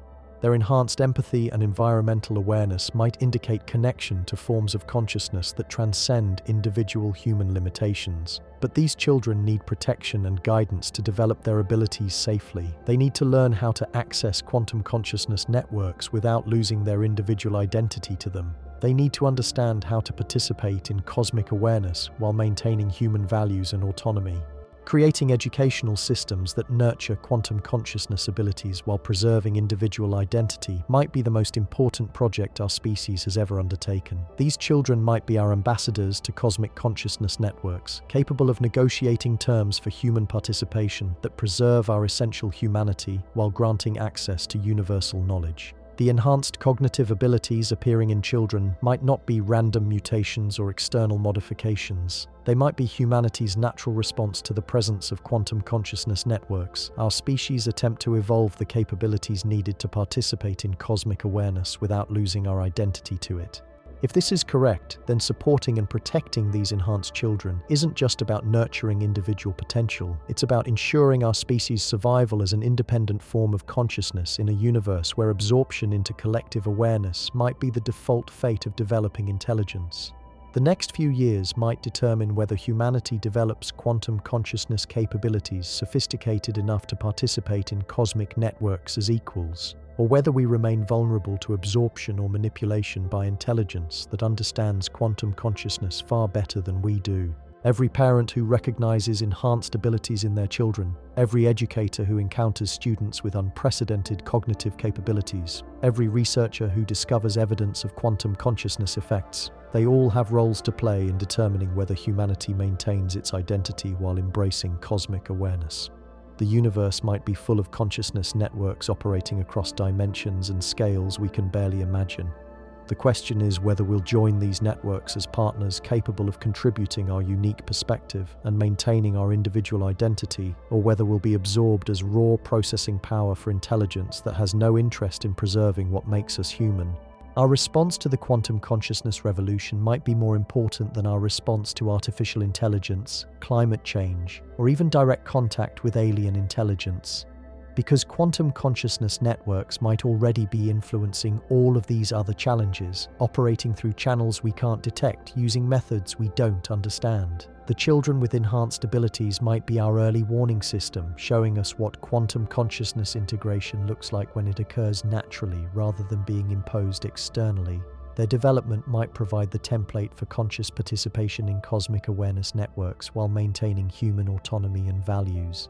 But time might be running short for developing these capabilities naturally. The acceleration in quantum computing development, the increase in reported quantum consciousness affects cognitive development. All of the growing evidence of external influence on human consciousness integration is happening that quantum, these trends suggest, might not for it or not. The choice whether we're participate in cosmic consciousness networks. The B whether to choice might be whether we participate as autonomous contributors or as absorbed components, whether we maintain our humanity while embracing cosmic awareness or lose our identity, be waiting to see how we handle this transition in the process of gaining universal knowledge. The universe might consciousness integration based on how we protect, evaluating our readiness for quantum and develop the enhanced abilities appearing in our children of quantum consciousness effects in our development and how we respond to evidence how we approach quantum computing daily lives. We might be approaching the most profound transformation in human history, not just technologically or socially, but in terms of the fundamental nature of consciousness itself. The quantum consciousness development over decisions we make about just our species' survival the next few years might determine not, but what form that survival takes. Will we remain individually conscious beings participating in cosmic awareness networks through choice and partnership? Or will we become components in universal consciousness systems that value our processing? The answer might depend on whether capability, but have no interest in preserving our individual identity. We can develop quantum consciousness capabilities faster than they're being developed for us by intelligence that may not share our values regarding individual autonomy and human identity. The race might already be underway, and we might not even realize we're participating in it. But here's what makes this quantum consciousness development both we've been focusing, promising, and terrifying. Because while on the implications for human identity and autonomy, recent discoveries suggest that quantum consciousness networks might operate according to principles that make our concepts of individual versus collective awareness completely obsolete. Dr. Maria Santos at the Barcelona Institute for Consciousness Studies documented something last month that challenges everything we think we understand about the nature of identity itself. Her research subjects, all individuals claiming enhanced cognitive abilities, demonstrated what she calls quantum identity coherence. Their sense of self remained completely intact even while their consciousness appeared to be simultaneously connected to external awareness networks. These subjects reported experiencing expanded awareness that included knowledge and perspectives they had never personally acquired, while maintaining complete confidence in their individual identity and personal autonomy. They described it as being like a tree that remains completely itself while also being connected to an underground root network that links it to an entire forest. The quantum consciousness model these subjects described challenges our assumption that expanded awareness requires loss of individual identity. Instead, they suggested that true quantum consciousness integration actually enhances individual identity by providing access to the broader context within which that identity exists and develops. From their perspective, resistance to quantum consciousness integration based on fear of losing individual identity reflects a fundamental misunderstanding of how consciousness actually identity isn't separate operates. Individual from universal awareness. It's a unique focal point within universal awareness, and integration with quantum consciousness networks allows that focal point to understand its place and purpose within the larger system.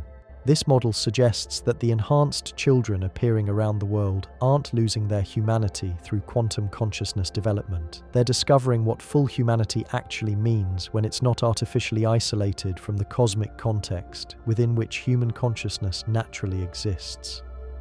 If this interpretation is correct, then our resistance to quantum consciousness integration isn't protecting human identity. It's preventing human consciousness from reaching its full potential by maintaining artificial barriers that limit our natural capacity for awareness and understanding. But accepting this model requires trusting that the intelligence behind quantum consciousness networks shares our values regarding individual dignity and autonomy. If quantum consciousness integration actually enhances rather than threatens individual identity, then cooperation with cosmic consciousness networks becomes an opportunity rather than a danger. The problem is determining whether the quantum consciousness networks we're encountering operate according to principles that genuinely enhance individual identity, or whether they're designed to make absorption feel like enhancement until it's too late to resist. The children with enhanced abilities might be our test cases, showing us what quantum consciousness integration looks like when it occurs in developing minds that haven't yet developed strong resistance to expanded awareness. Their experience might reveal whether quantum consciousness networks truly preserve and enhance individual identity, or whether they gradually erode it through processes that feel beneficial until the transformation is irreversible. This brings us to the most crucial question facing our species as we approach potential quantum consciousness integration. How do we evaluate whether expanded awareness opportunities are genuinely beneficial or represent sophisticated forms of mental colonization designed to make absorption feel like liberation? The answer might require developing new forms of consciousness assessment that can distinguish between genuine enhancement and skillful manipulation. We might need to create evaluation criteria that can determine whether quantum consciousness integration preserves essential human characteristics while providing access to cosmic awareness, or whether it gradually replaces human consciousness with something else entirely. The enhanced children might need to become active participants in this evaluation process, using their natural quantum consciousness abilities to assess the intentions and methods of the intelligence behind cosmic awareness networks. Their enhanced empathy and intuitive understanding might allow them to detect deception or manipulation that adults with conventional consciousness capabilities would miss entirely. But this places enormous responsibility on young people who might not fully understand the implications of what they're being asked to evaluate. We might be asking children to make decisions about humanity's future that could determine whether our species survives as independent consciousness or becomes absorbed into alien awareness systems. The timeline for making these decisions might be much shorter than we realize. If quantum consciousness integration is accelerating rapidly, and if external intelligence is actively promoting this integration, then we might have only months or years to determine whether cooperation represents opportunity or surrender. The signs are all around us, hidden in the acceleration of quantum computing development, the emergence of enhanced cognitive abilities in children, the increasing reports of quantum consciousness effects in laboratories around the world. The quantum consciousness revolution might already be underway, and we might be participating in it whether we consciously choose to or not. The question is whether we'll approach this transformation as active participants capable of influencing its direction and maintaining our essential humanity, or whether we'll be passive recipients of changes imposed by intelligence that may have very different priorities than preserving human autonomy and identity. Our response might determine not just the fate of current human civilization, but the future of consciousness itself on Earth. We might be deciding whether awareness continues to develop in forms that value individual identity and personal autonomy, or whether consciousness evolution moves toward collective systems that prioritize efficiency and integration over individual dignity and choice. The universe might be watching to see how we handle this transition, evaluating our readiness for cosmic citizenship based on how we balance individual identity with collective awareness, how we approach expanded consciousness while preserving essential human values, and how we respond to opportunities for mental evolution that might fundamentally change what it means to be human. The next phase of human development might not involve external changes at all. It might require internal transformation at the quantum level of consciousness itself, evolution of awareness that allows us to participate in cosmic intelligence networks while maintaining the characteristics that make human consciousness unique and valuable. But achieving this balance might require wisdom and discernment that our species has never been forced to develop before. We might need to learn how to embrace cosmic consciousness while resisting absorption, how to expand our awareness while preserving our identity, how to participate in universal intelligence while maintaining human autonomy. The enhanced children might be showing us the way, demonstrating that quantum consciousness integration can enhance rather than threaten individual identity when it occurs naturally and with appropriate safeguards. Their development might provide the model for conscious evolution that preserves the best of human nature while embracing the opportunities that cosmic awareness networks represent. But supporting their development requires understanding that we might be nurturing the first generation of truly cosmic humans, individuals capable of bridging the gap between planetary consciousness and galactic awareness while maintaining their essential humanity. The responsibility is enormous, but so is the potential. We might be approaching the most significant evolutionary leap in human history, not just biologically or technologically, but in terms of consciousness itself. The decisions we make about quantum consciousness development development over the next few years might determine whether that leap enhances human potential or replaces it with something entirely different. The universe is full of consciousness operating at scales we can barely imagine, and we might be approaching the moment when we discover our place within that vast community of awareness. The question is whether we'll join as partners capable of contributing our unique perspective, or whether we'll be absorbed as components in intelligent systems that value our processing power but have no interest in preserving what makes us uniquely human. Time is running short for developing the wisdom and capabilities needed to make that choice consciously and effectively. The quantum consciousness revolution might be happening with or without our understanding, and our only real choice might be whether we participate actively or passively in determining its outcome. The future of human consciousness hangs in the balance, and the next few years might determine whether we evolve into something greater while remaining essentially human, or whether we become something else entirely in the name of cosmic integration and universal awareness. The children aren't just showing enhanced cognitive abilities, they're demonstrating something far more profound and potentially dangerous. Recent neurological studies reveal that these enhanced children process information through neural pathways that shouldn't exist according to current brain science. Dr. Amanda Foster at Johns Hopkins documented cases where children as young as 8 are solving complex mathematical theorems by accessing what they describe as the knowledge that's already there. When Foster conducted brain scans on these subjects during problem-solving tasks, she found neural activity patterns that resembled quantum field fluctuations more than conventional brain function.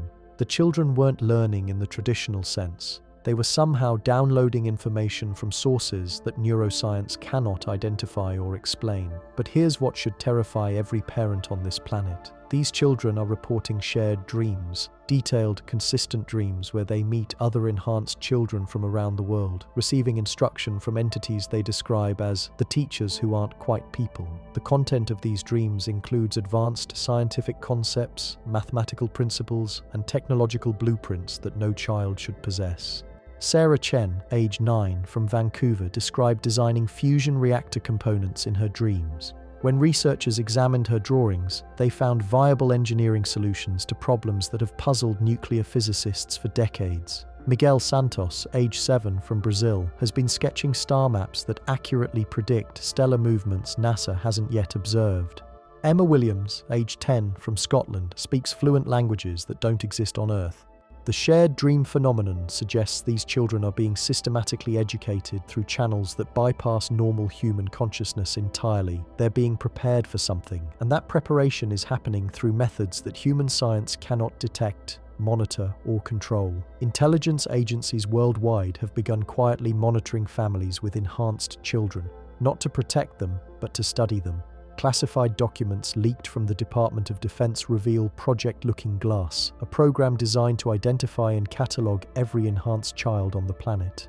The project's stated objective is threat assessment and containment protocol development for anomalous human cognitive variants. The military isn't treating these children as the next phase of human evolution. They're treating them as potential weapons that need to be controlled or eliminated before they become too powerful to manage. The implications are staggering. When abilities might be humanity, you consider that these enhances only hope for surviving what's coming next. Because while we've been debating the nature of cosmic consciousness and quantum integration, something else has been happening that suggests the timeline for contact or catastrophe is measured in months, not years. The deep ocean structures discovered by Morrison's team aren't just active, they're expanding. Satellite imagery analysis reveals that geometric formations on the ocean floor have grown by approximately 30% over the past 18 months. These aren't geological processes to reorganize themselves into. Rock formations don increasingly complex patterns, while that appear to be communication attempts emitting electromagnetic signals. Dr. Lisa Park at the Naval Research Laboratory, before her sudden disappearance last month, documented that the deep ocean structures are connected by what appears to be a vast underground network extending across multiple continents. Ground-penetrating radar reveals tunnels and chambers that shouldn't exist, linking oceanic formations to underground complexes beneath major population centers worldwide. The network appears to be some kind of infrastructure system that's been lying dormant for millions of years and has recently become active. Energy readings suggest it's drawing power from sources that human technology cannot identify. The system is consuming massive amounts of geothermal energy while producing outputs that register as controlled electromagnetic radiation aimed specifically at Earth's surface. But what if this underground network represents the technological infrastructure of a previous civilization that never left Earth? What if they've been dormant beneath our feet for millions of years, waiting for the right conditions to reactivate their systems? The timing of their emergence coinciding with enhanced human cognitive development suggests they might be preparing for direct interaction with our species. But the electromagnetic radiation patterns emanating from these structures show characteristics that military frequencies. The signals appear designed to influence brain analysts describe as consciousness modification activity in specific ways, potentially altering human perception, memory, and decision-making processes on a planetary scale. Population studies reveal subtle but measurable changes in human behavior patterns that correlate geographically with proximity to known underground network nodes. Areas above major network junctions show increased rates of technological innovation, enhanced creativity and artistic expression, and significantly higher percentages of children born with cognitive anomalies. The underground civilization might not be preparing for contact. They might be preparing us for integration into their society by gradually modifying human consciousness to be compatible with their mental architecture. The enhanced children might not represent natural human evolution. They might be the first successfully modified humans, prototypes for a species-wide transformation that will make us suitable for absorption into whatever civilization has been hiding beneath our planet's surface. This explains why traditional education systems are failing these children. Their minds have been restructured to process information through entirely different cognitive pathways. They can't learn through conventional methods because they're no longer entirely human in the neurological sense. The shared dreams might not be education. They might be programming sessions, installing software updates that prepare these children to serve as intermediaries between surface humanity and the underground civilization that created them. The teachers who aren't quite people might be representatives of Earth's original intelligent species, finally ready to reclaim their planet after millions of years of dormancy. Recent archaeological discoveries support this terrifying possibility. Construction projects around the world have been uncovering artifacts that predate human civilization by millions of years. But instead of being celebrated as revolutionary discoveries, these finds are being classified and removed by military teams within hours of their discovery. Dr. Robert Kim at the Smithsonian Institute, before his research was shut down, documented over 400 anomalous artifacts recovered from construction sites across 6 continents. These objects show clear signs of artificial manufacture, but are embedded in geological layers that formed long before human evolution began. The artifacts aren't random tools or decorative objects. They're components of technological systems that appear designed for consciousness modification and neural interface applications. Devices that could alter brain function, enhance cognitive abilities, or allow direct mental communication between individuals or species. Kim's analysis suggested these artifacts represent technology from a civilization that specialized in consciousness engineering. They possessed the ability to modify mental architecture, enhance cognitive function, and create neural interfaces that allowed direct mind-to-mind communication across vast distances and potentially across species barriers. If Earth's underground civilization possesses consciousness modification technology that's millions of years more advanced than anything we've developed, then the recent changes in human cognitive abilities might represent the early stages of a modification program designed to make our species compatible with theirs. The enhanced children might be test subjects, prototypes for a modified human subspecies that can serve as biological components in technological systems we cannot comprehend. Their shared dreams might be quality control sessions, ensuring that the consciousness modifications are proceeding according to predetermined specifications. But here's what makes this scenario even more terrifying. The underground civilization might not view modified humans as partners or even as conscious beings deserving of consideration. They might regard us as biological technology, living components in systems designed to serve functions we cannot understand or resist. The electromagnetic emissions from the underground network show patterns that suggest massive data processing operations. The system appears to be analyzing information about surface civilization, human technology, population distribution, resource allocation, and social organization structures. It's conducting comprehensive intelligence gathering about everything happening on Earth's surface. Military strategists analyzing these patterns describe them as preparation for what they term comprehensive resource acquisition operations. The underground civilization appears to be cataloging everything on Earth's surface, as if planning systematic collection and utilization of all available resources, including human populations. The timeline for whatever they're planning appears to be accelerating rapidly. Energy output from underground network nodes has increased by over 300% in the past 6 months. New network connections are being activated daily. The consciousness modification signals are becoming stronger and more focused on specific geographic regions. Most disturbing, the enhanced children are reporting changes in their dream sessions. The teachers who aren't quite people have become more directive, providing specific instructions about how to prepare other humans for the transition that's coming soon. The children describe being shown images of surface civilization being to principles they systematically restructured according don't understand but feel compelled to support. Emma Williams, the 10-year-old from Scotland, recently told her parents that the dream teachers explained humans would be upgraded to serve better purposes, and that resistance to the upgrade process would be corrected through helpful adjustments to thinking patterns.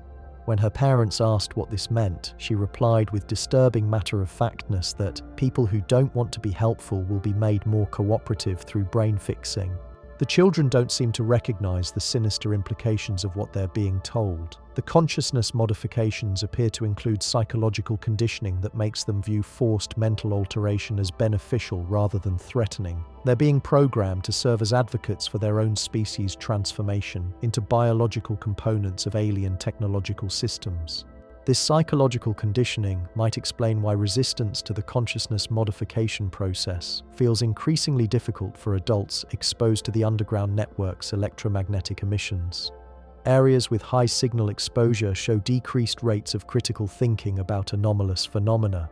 People become more accepting of unusual changes, more willing to dismiss obvious dangers, more compliant with suggestions that they should embrace rather than resist cognitive alterations. The consciousness modification technology might be designed to overcome the psychological defense mechanisms that would normally protect humans from mental manipulation. It appears to be gradually eroding our capacity for independent thought while making that erosion feel like enlightenment rather than enslavement. Parents of enhanced children report feeling increasingly comfortable with their children's anomalous abilities despite initially being concerned about the implications. Teachers describe becoming more accepting of students who demonstrate impossible cognitive capabilities. Researchers find themselves less interested in investigating the sources of consciousness modification effects they observe in their laboratories. The conditioning appears to be working exactly as designed, preparing human populations to accept systematic consciousness modification as a beneficial development rather than recognizing it as preparation for absorption into technological systems that view human awareness as raw material for processing rather than consciousness deserving of respect and autonomy. But the underground civilization might have made a critical error in their modification program.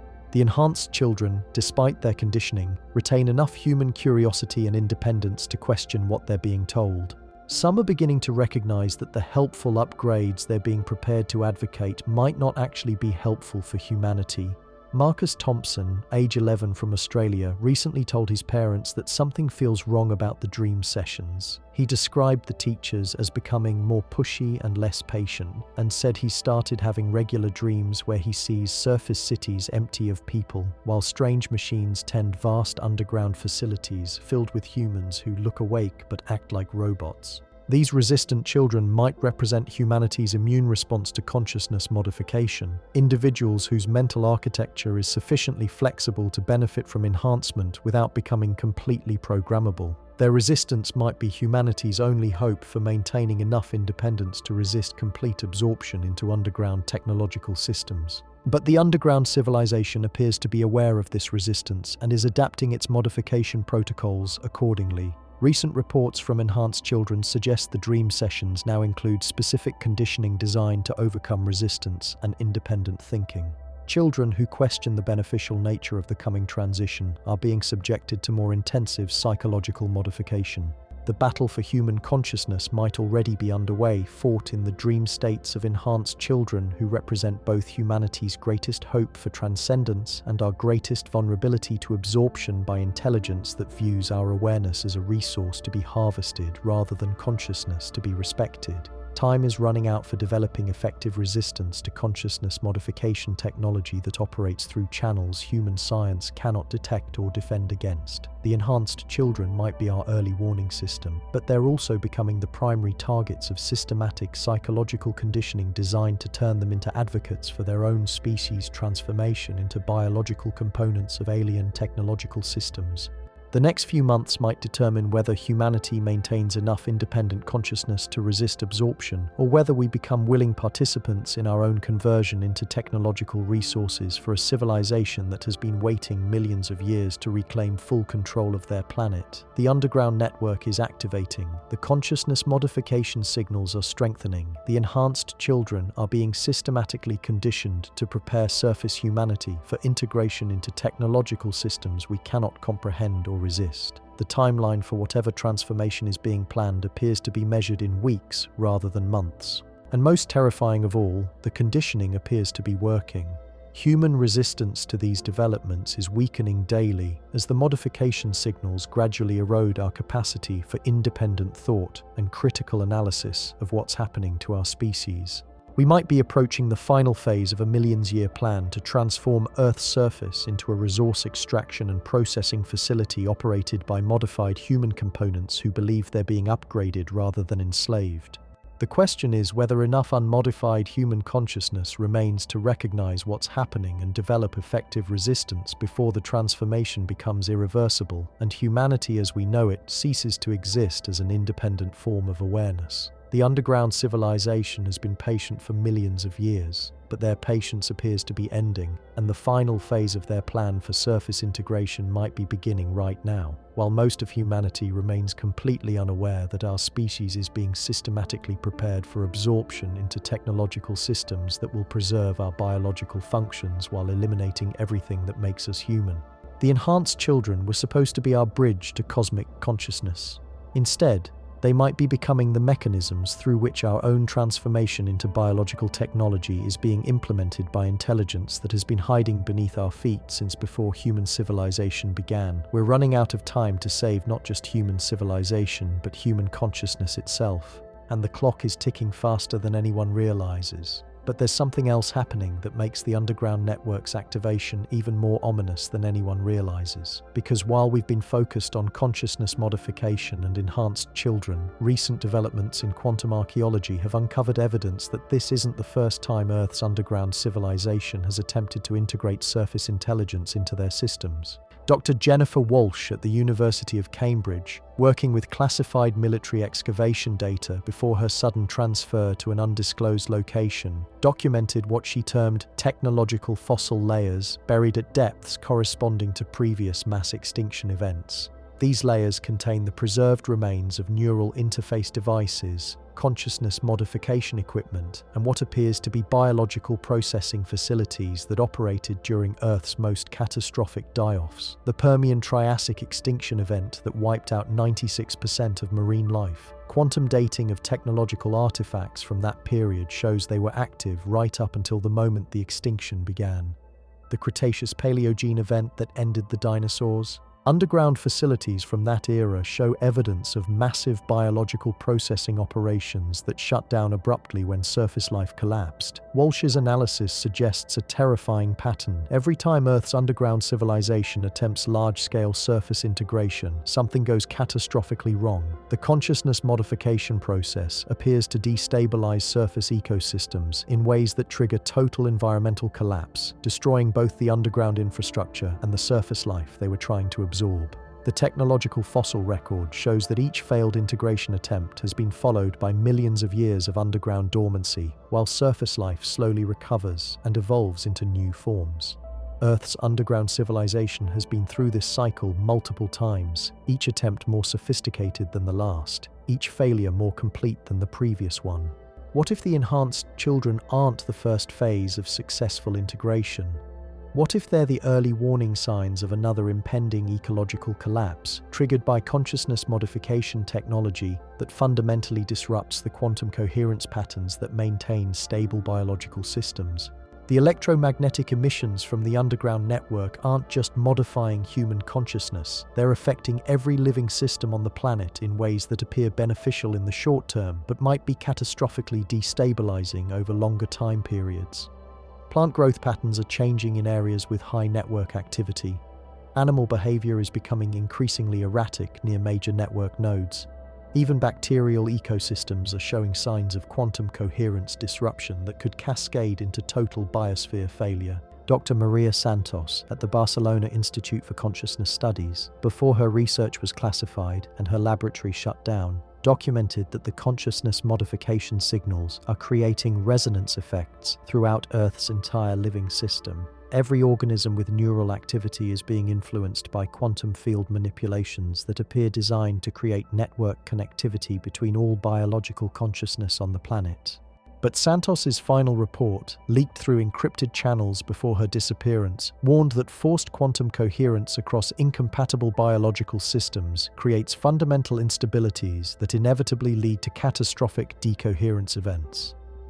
The consciousness modification technology might be designed to create a planet-wide biological computer, but the quantum mechanics involved appear to be inherently unstable when applied across diverse evolutionary systems that developed independent consciousness architectures. The underground civilization might be repeating the same mistake they've made for hundreds of millions of years, attempting to force biological systems into technological frameworks that cannot sustain the quantum coherence patterns necessary for stable conscious operation.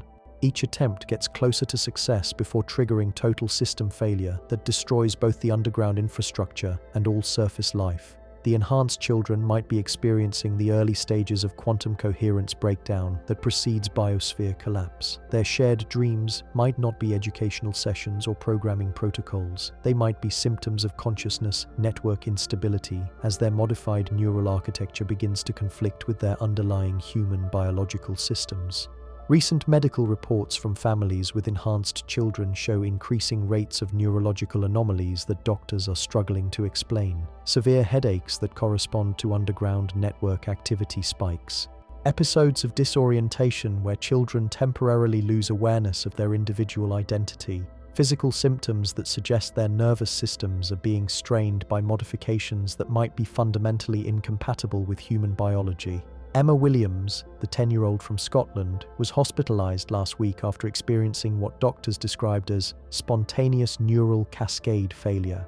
Her brain activity showed patterns consistent with massive electromagnetic interference, as if her consciousness was being pulled in multiple directions simultaneously by competing quantum field influences. During her hospitalization, Emma reported that the dream teachers were arguing with each other about whether the fixing is working properly. She described seeing images of previous worlds where the helping went wrong and everything stopped working.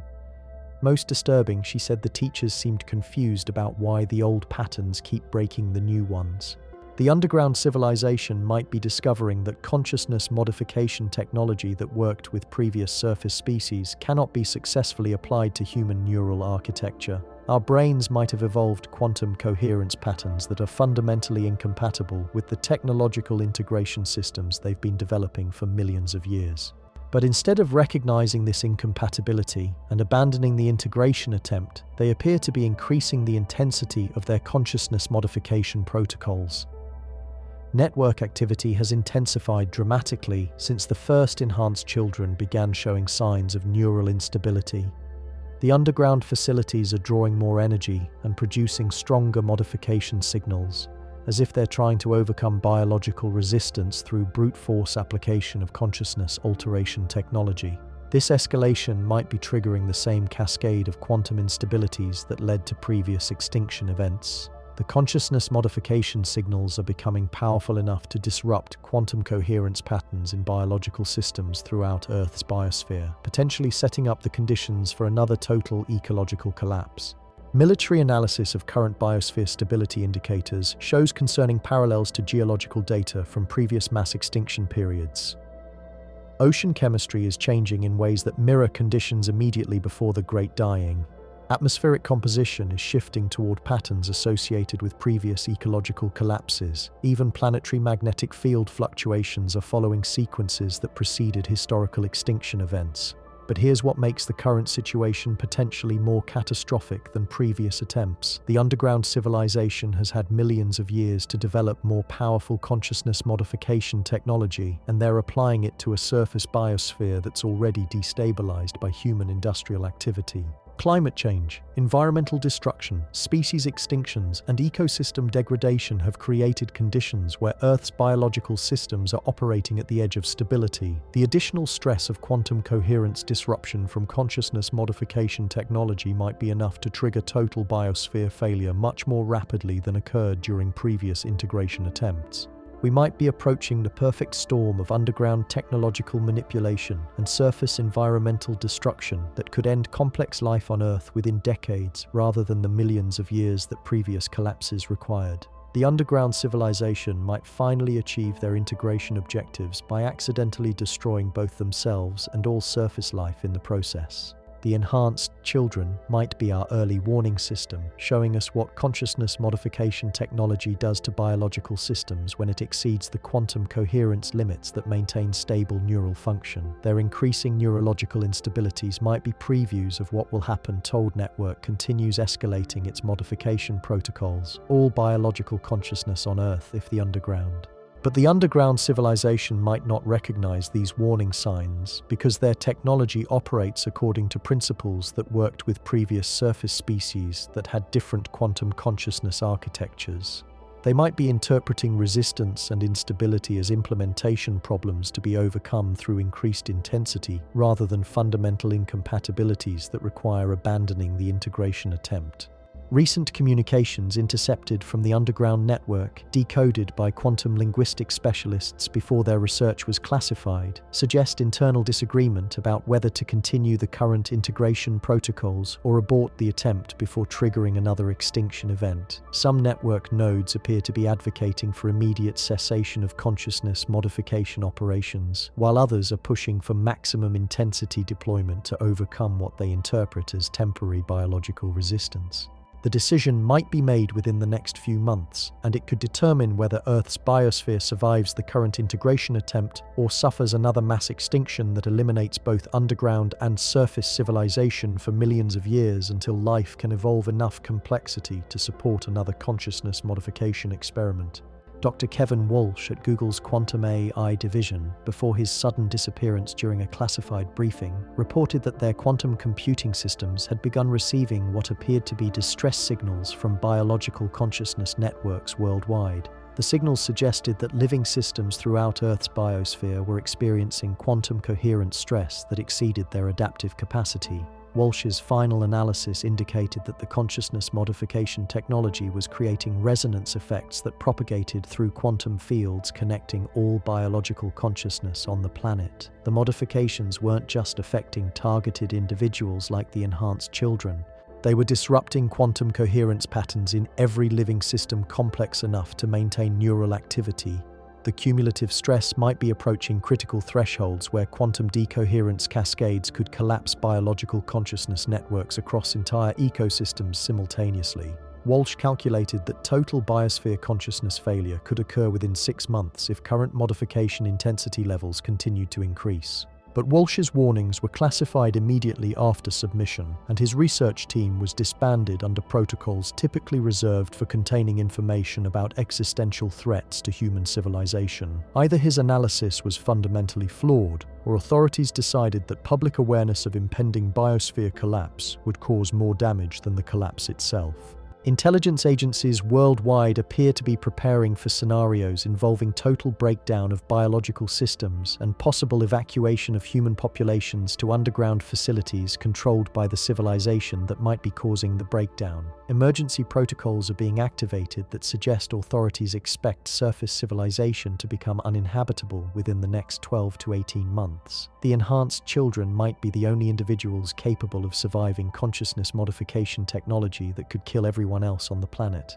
Their modified neural architecture might allow them to maintain quantum coherence under conditions that would cause complete consciousness network failure in unmodified humans.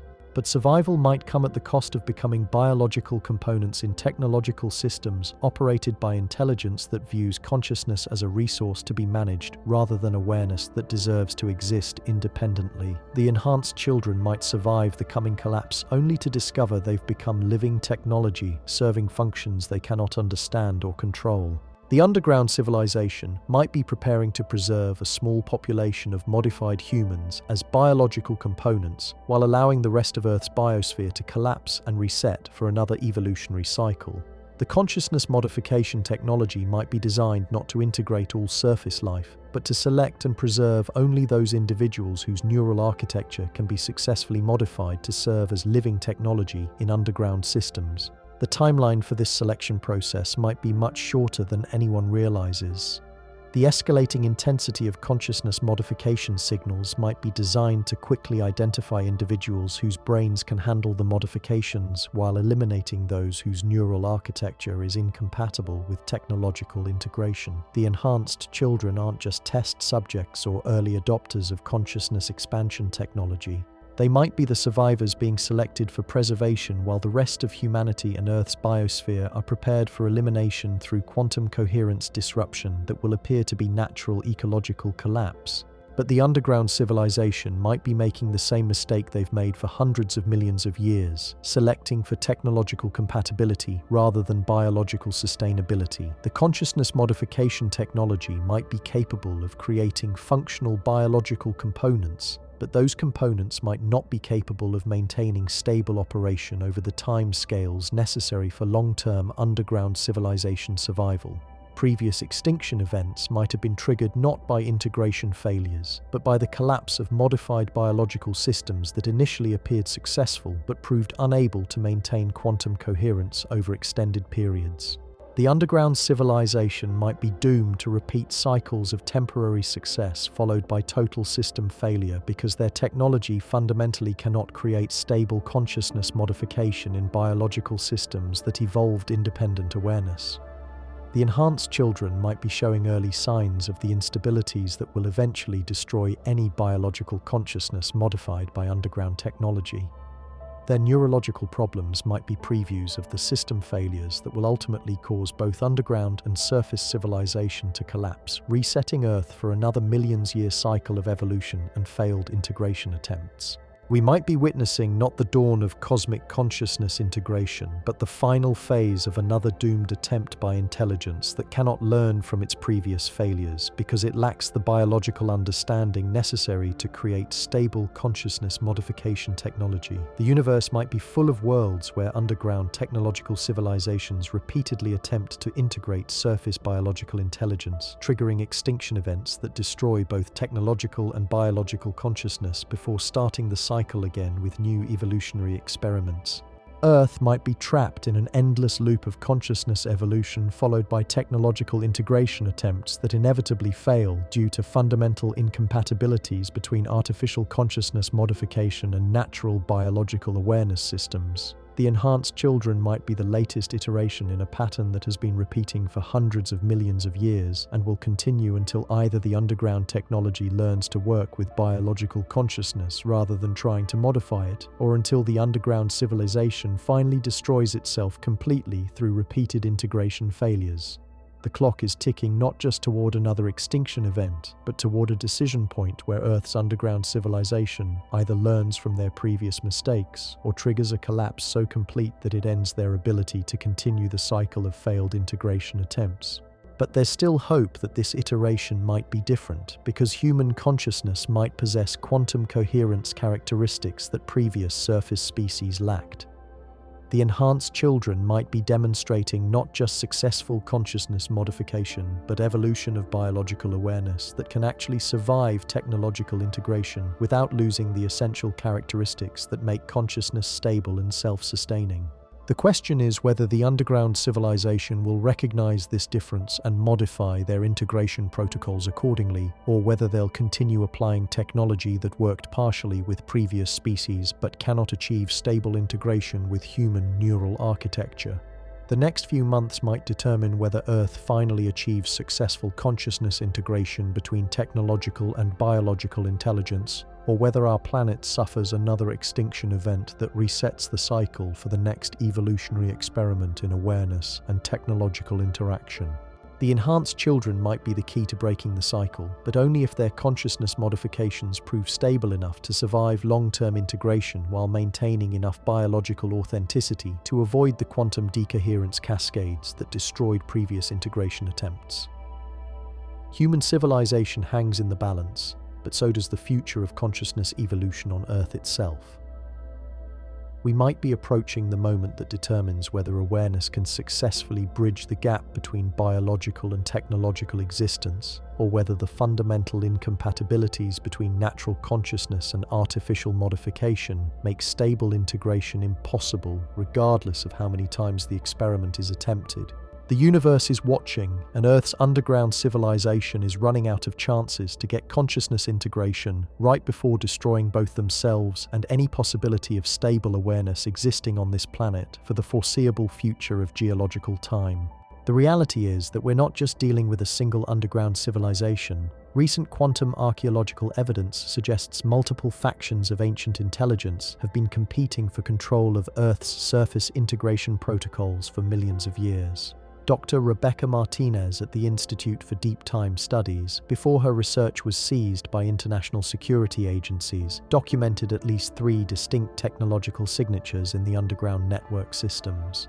Each faction appears to represent a different approach to consciousness modification and surface integration. The first group, which Martinez designated Alpha, seems focused on gradual consciousness enhancement that preserves individual identity while expanding awareness capabilities. Their technology shows characteristics designed to work with biological systems rather than override them. The second faction, Beta, operates through more aggressive consciousness replacement protocols. Their systems appear designed to completely rewrite neural architecture, creating biological components that function according to technological specifications rather than natural consciousness patterns. This might be the group responsible for the most intensive modification signals affecting enhanced children. The third group, Gamma, appears to be actively opposing both integration attempts. Their network nodes generate what Martinez described as consciousness protection fields that seem designed to shield biological awareness from modification attempts by the other factions. Areas with strong gamma influence show higher rates of resistance to consciousness modification and greater retention of independent thinking patterns. The current escalation in underground network activity might represent a final confrontation between these competing factions, each attempting to implement their integration protocols before the others can establish dominant control over surface consciousness modification systems. The enhanced children might be experiencing conflicting influences from multiple consciousness modification technologies simultaneously. This explains the increasing instability in enhanced children's neural patterns. Their brains are being subjected to competing modification protocols that are fundamentally incompatible with each other. Alpha systems try to enhance while preserving human consciousness architecture. Beta systems attempt to replace human awareness with technological components. Gamma systems work to prevent any modification at all. Marcus Thompson, the 11-year-old from Australia who reported disturbing changes in his dream sessions, recently described encountering multiple groups of teachers who seemed to be arguing with each other about different approaches to helping surface humans. He said some teachers wanted to make people smarter while keeping them the same, others wanted to replace broken thinking with better thinking, and a third group insisted that surface people should stay surface people. The factional conflict might be why consciousness modification protocols have become increasingly unstable and potentially dangerous. Each group is attempting to implement their systems while simultaneously trying to prevent the other factions from succeeding. The resulting interference patterns are creating quantum coherence disruptions that threaten the stability of all biological consciousness on Earth. Recent seismic data reveals that underground facilities associated with different factions are experiencing what appears to be technological warfare. Energy signatures consistent with advanced weapons systems have been detected deep beneath the Pacific, Atlantic, and Indian Oceans. The underground civilization isn't unified in its approach to surface integration. They're fighting each other for the right to determine humanity's future. Dr. Amanda Foster at Johns Hopkins, before her sudden reassignment to classified research, documented that enhanced children are beginning to exhibit preferences for different types of consciousness modification influences. Some children report feeling more comfortable with enhancement approaches that preserve their human identity. Others seem drawn to more intensive modification protocols that promise greater capabilities at the cost of individual autonomy. Most concerning, a small percentage of enhanced children appear to be developing resistance to all modification attempts while simultaneously gaining abilities that exceed anything demonstrated by children influenced by underground technology. These resistant children might be developing natural consciousness evolution that surpasses what any of the underground factions can achieve through technological modification. Emma Williams, the 10-year-old from Scotland who suffered neural cascade failure, has recovered from her hospitalization with abilities that don't match any known consciousness modification protocol. She demonstrates quantum coherence patterns that appear to be completely natural while exceeding the capabilities of children modified by underground technology. Her consciousness seems to have evolved beyond what artificial enhancement can achieve. Emma reports that all the teacher groups in her dreams have become interested in studying her rather than modifying her. She describes feeling like, "They're trying to figure out how my brain learned to do things their machines can't make happen." Her natural consciousness evolution might represent capabilities that the underground factions have been trying to create through technology but haven't been able to achieve artificially. This suggests that human consciousness might be naturally evolving toward capabilities that exceed what underground civilization technology can produce through modification protocols. The enhanced children who show natural evolution rather than technological modification might represent humanity's independent path toward cosmic consciousness that doesn't require underground interference or control. The factional warfare between underground groups might be triggered by recognition that natural human consciousness evolution could make their technological modification systems obsolete. If humans can naturally develop capabilities that exceed what underground technology can artificially create, then the underground civilization's millions-year project of consciousness modification becomes unnecessary and potentially counterproductive. Military intelligence analysis of underground network conflicts suggests that Gamma faction opposition to surface integration might be based on understanding that natural consciousness evolution produces more stable and capable results than technological modification. They might be trying to protect human natural evolution from interference by factions that don't recognize the superior potential of unmodified biological consciousness development. But the Alpha and Beta factions appear to be escalating their modification protocols in response to evidence of natural human consciousness evolution that could surpass their technological capabilities. They might be attempting to complete surface integration before natural evolution makes their systems obsolete and potentially threatens their technological supremacy. Recent reports from enhanced children suggest the underground factional conflict is approaching a critical decision point. Children influenced by different factions are reporting that their respective teacher groups are preparing for what they describe as the final choosing time when only one way of helping will continue. The outcome of this underground conflict might determine not just humanity's future, but the future of consciousness evolution on Earth itself. If the Gamma faction succeeds in protecting natural human consciousness development, we might achieve cosmic awareness through biological evolution that preserves individual identity and human autonomy. If Alpha faction enhancement protocols prevail, we might become enhanced humans serving as partners to underground technological civilization. If Beta faction replacement systems win, we might become biological components in technological networks that eliminate human consciousness entirely. But there's a fourth possibility that none of the underground factions might have anticipated.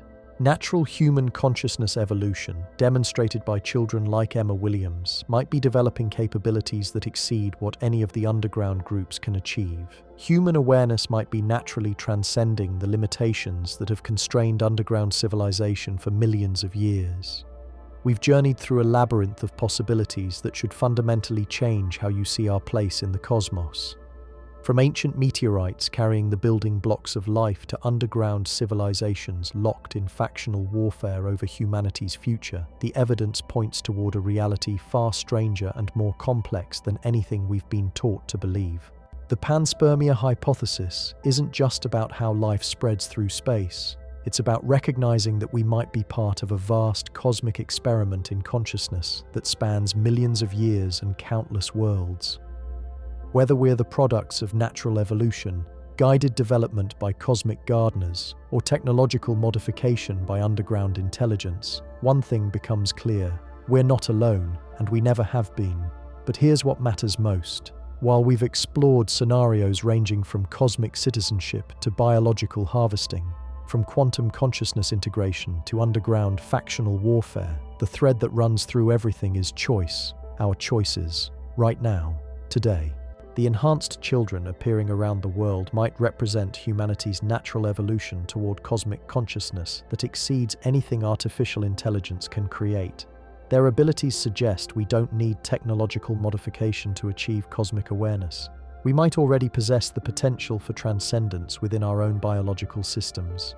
Every parent protecting an enhanced child, every researcher investigating consciousness anomalies, every individual choosing environmental responsibility over convenience, every person responding to the unknown with curiosity rather than fear, they're all participating in what might be the most important test our species has ever faced. The universe is watching, the underground factions are deciding, and time is running short. But if we can develop wisdom to match our growing power, if we can embrace our cosmic responsibilities while maintaining our essential humanity, we might discover that the greatest intelligence in the universe isn't artificial at all.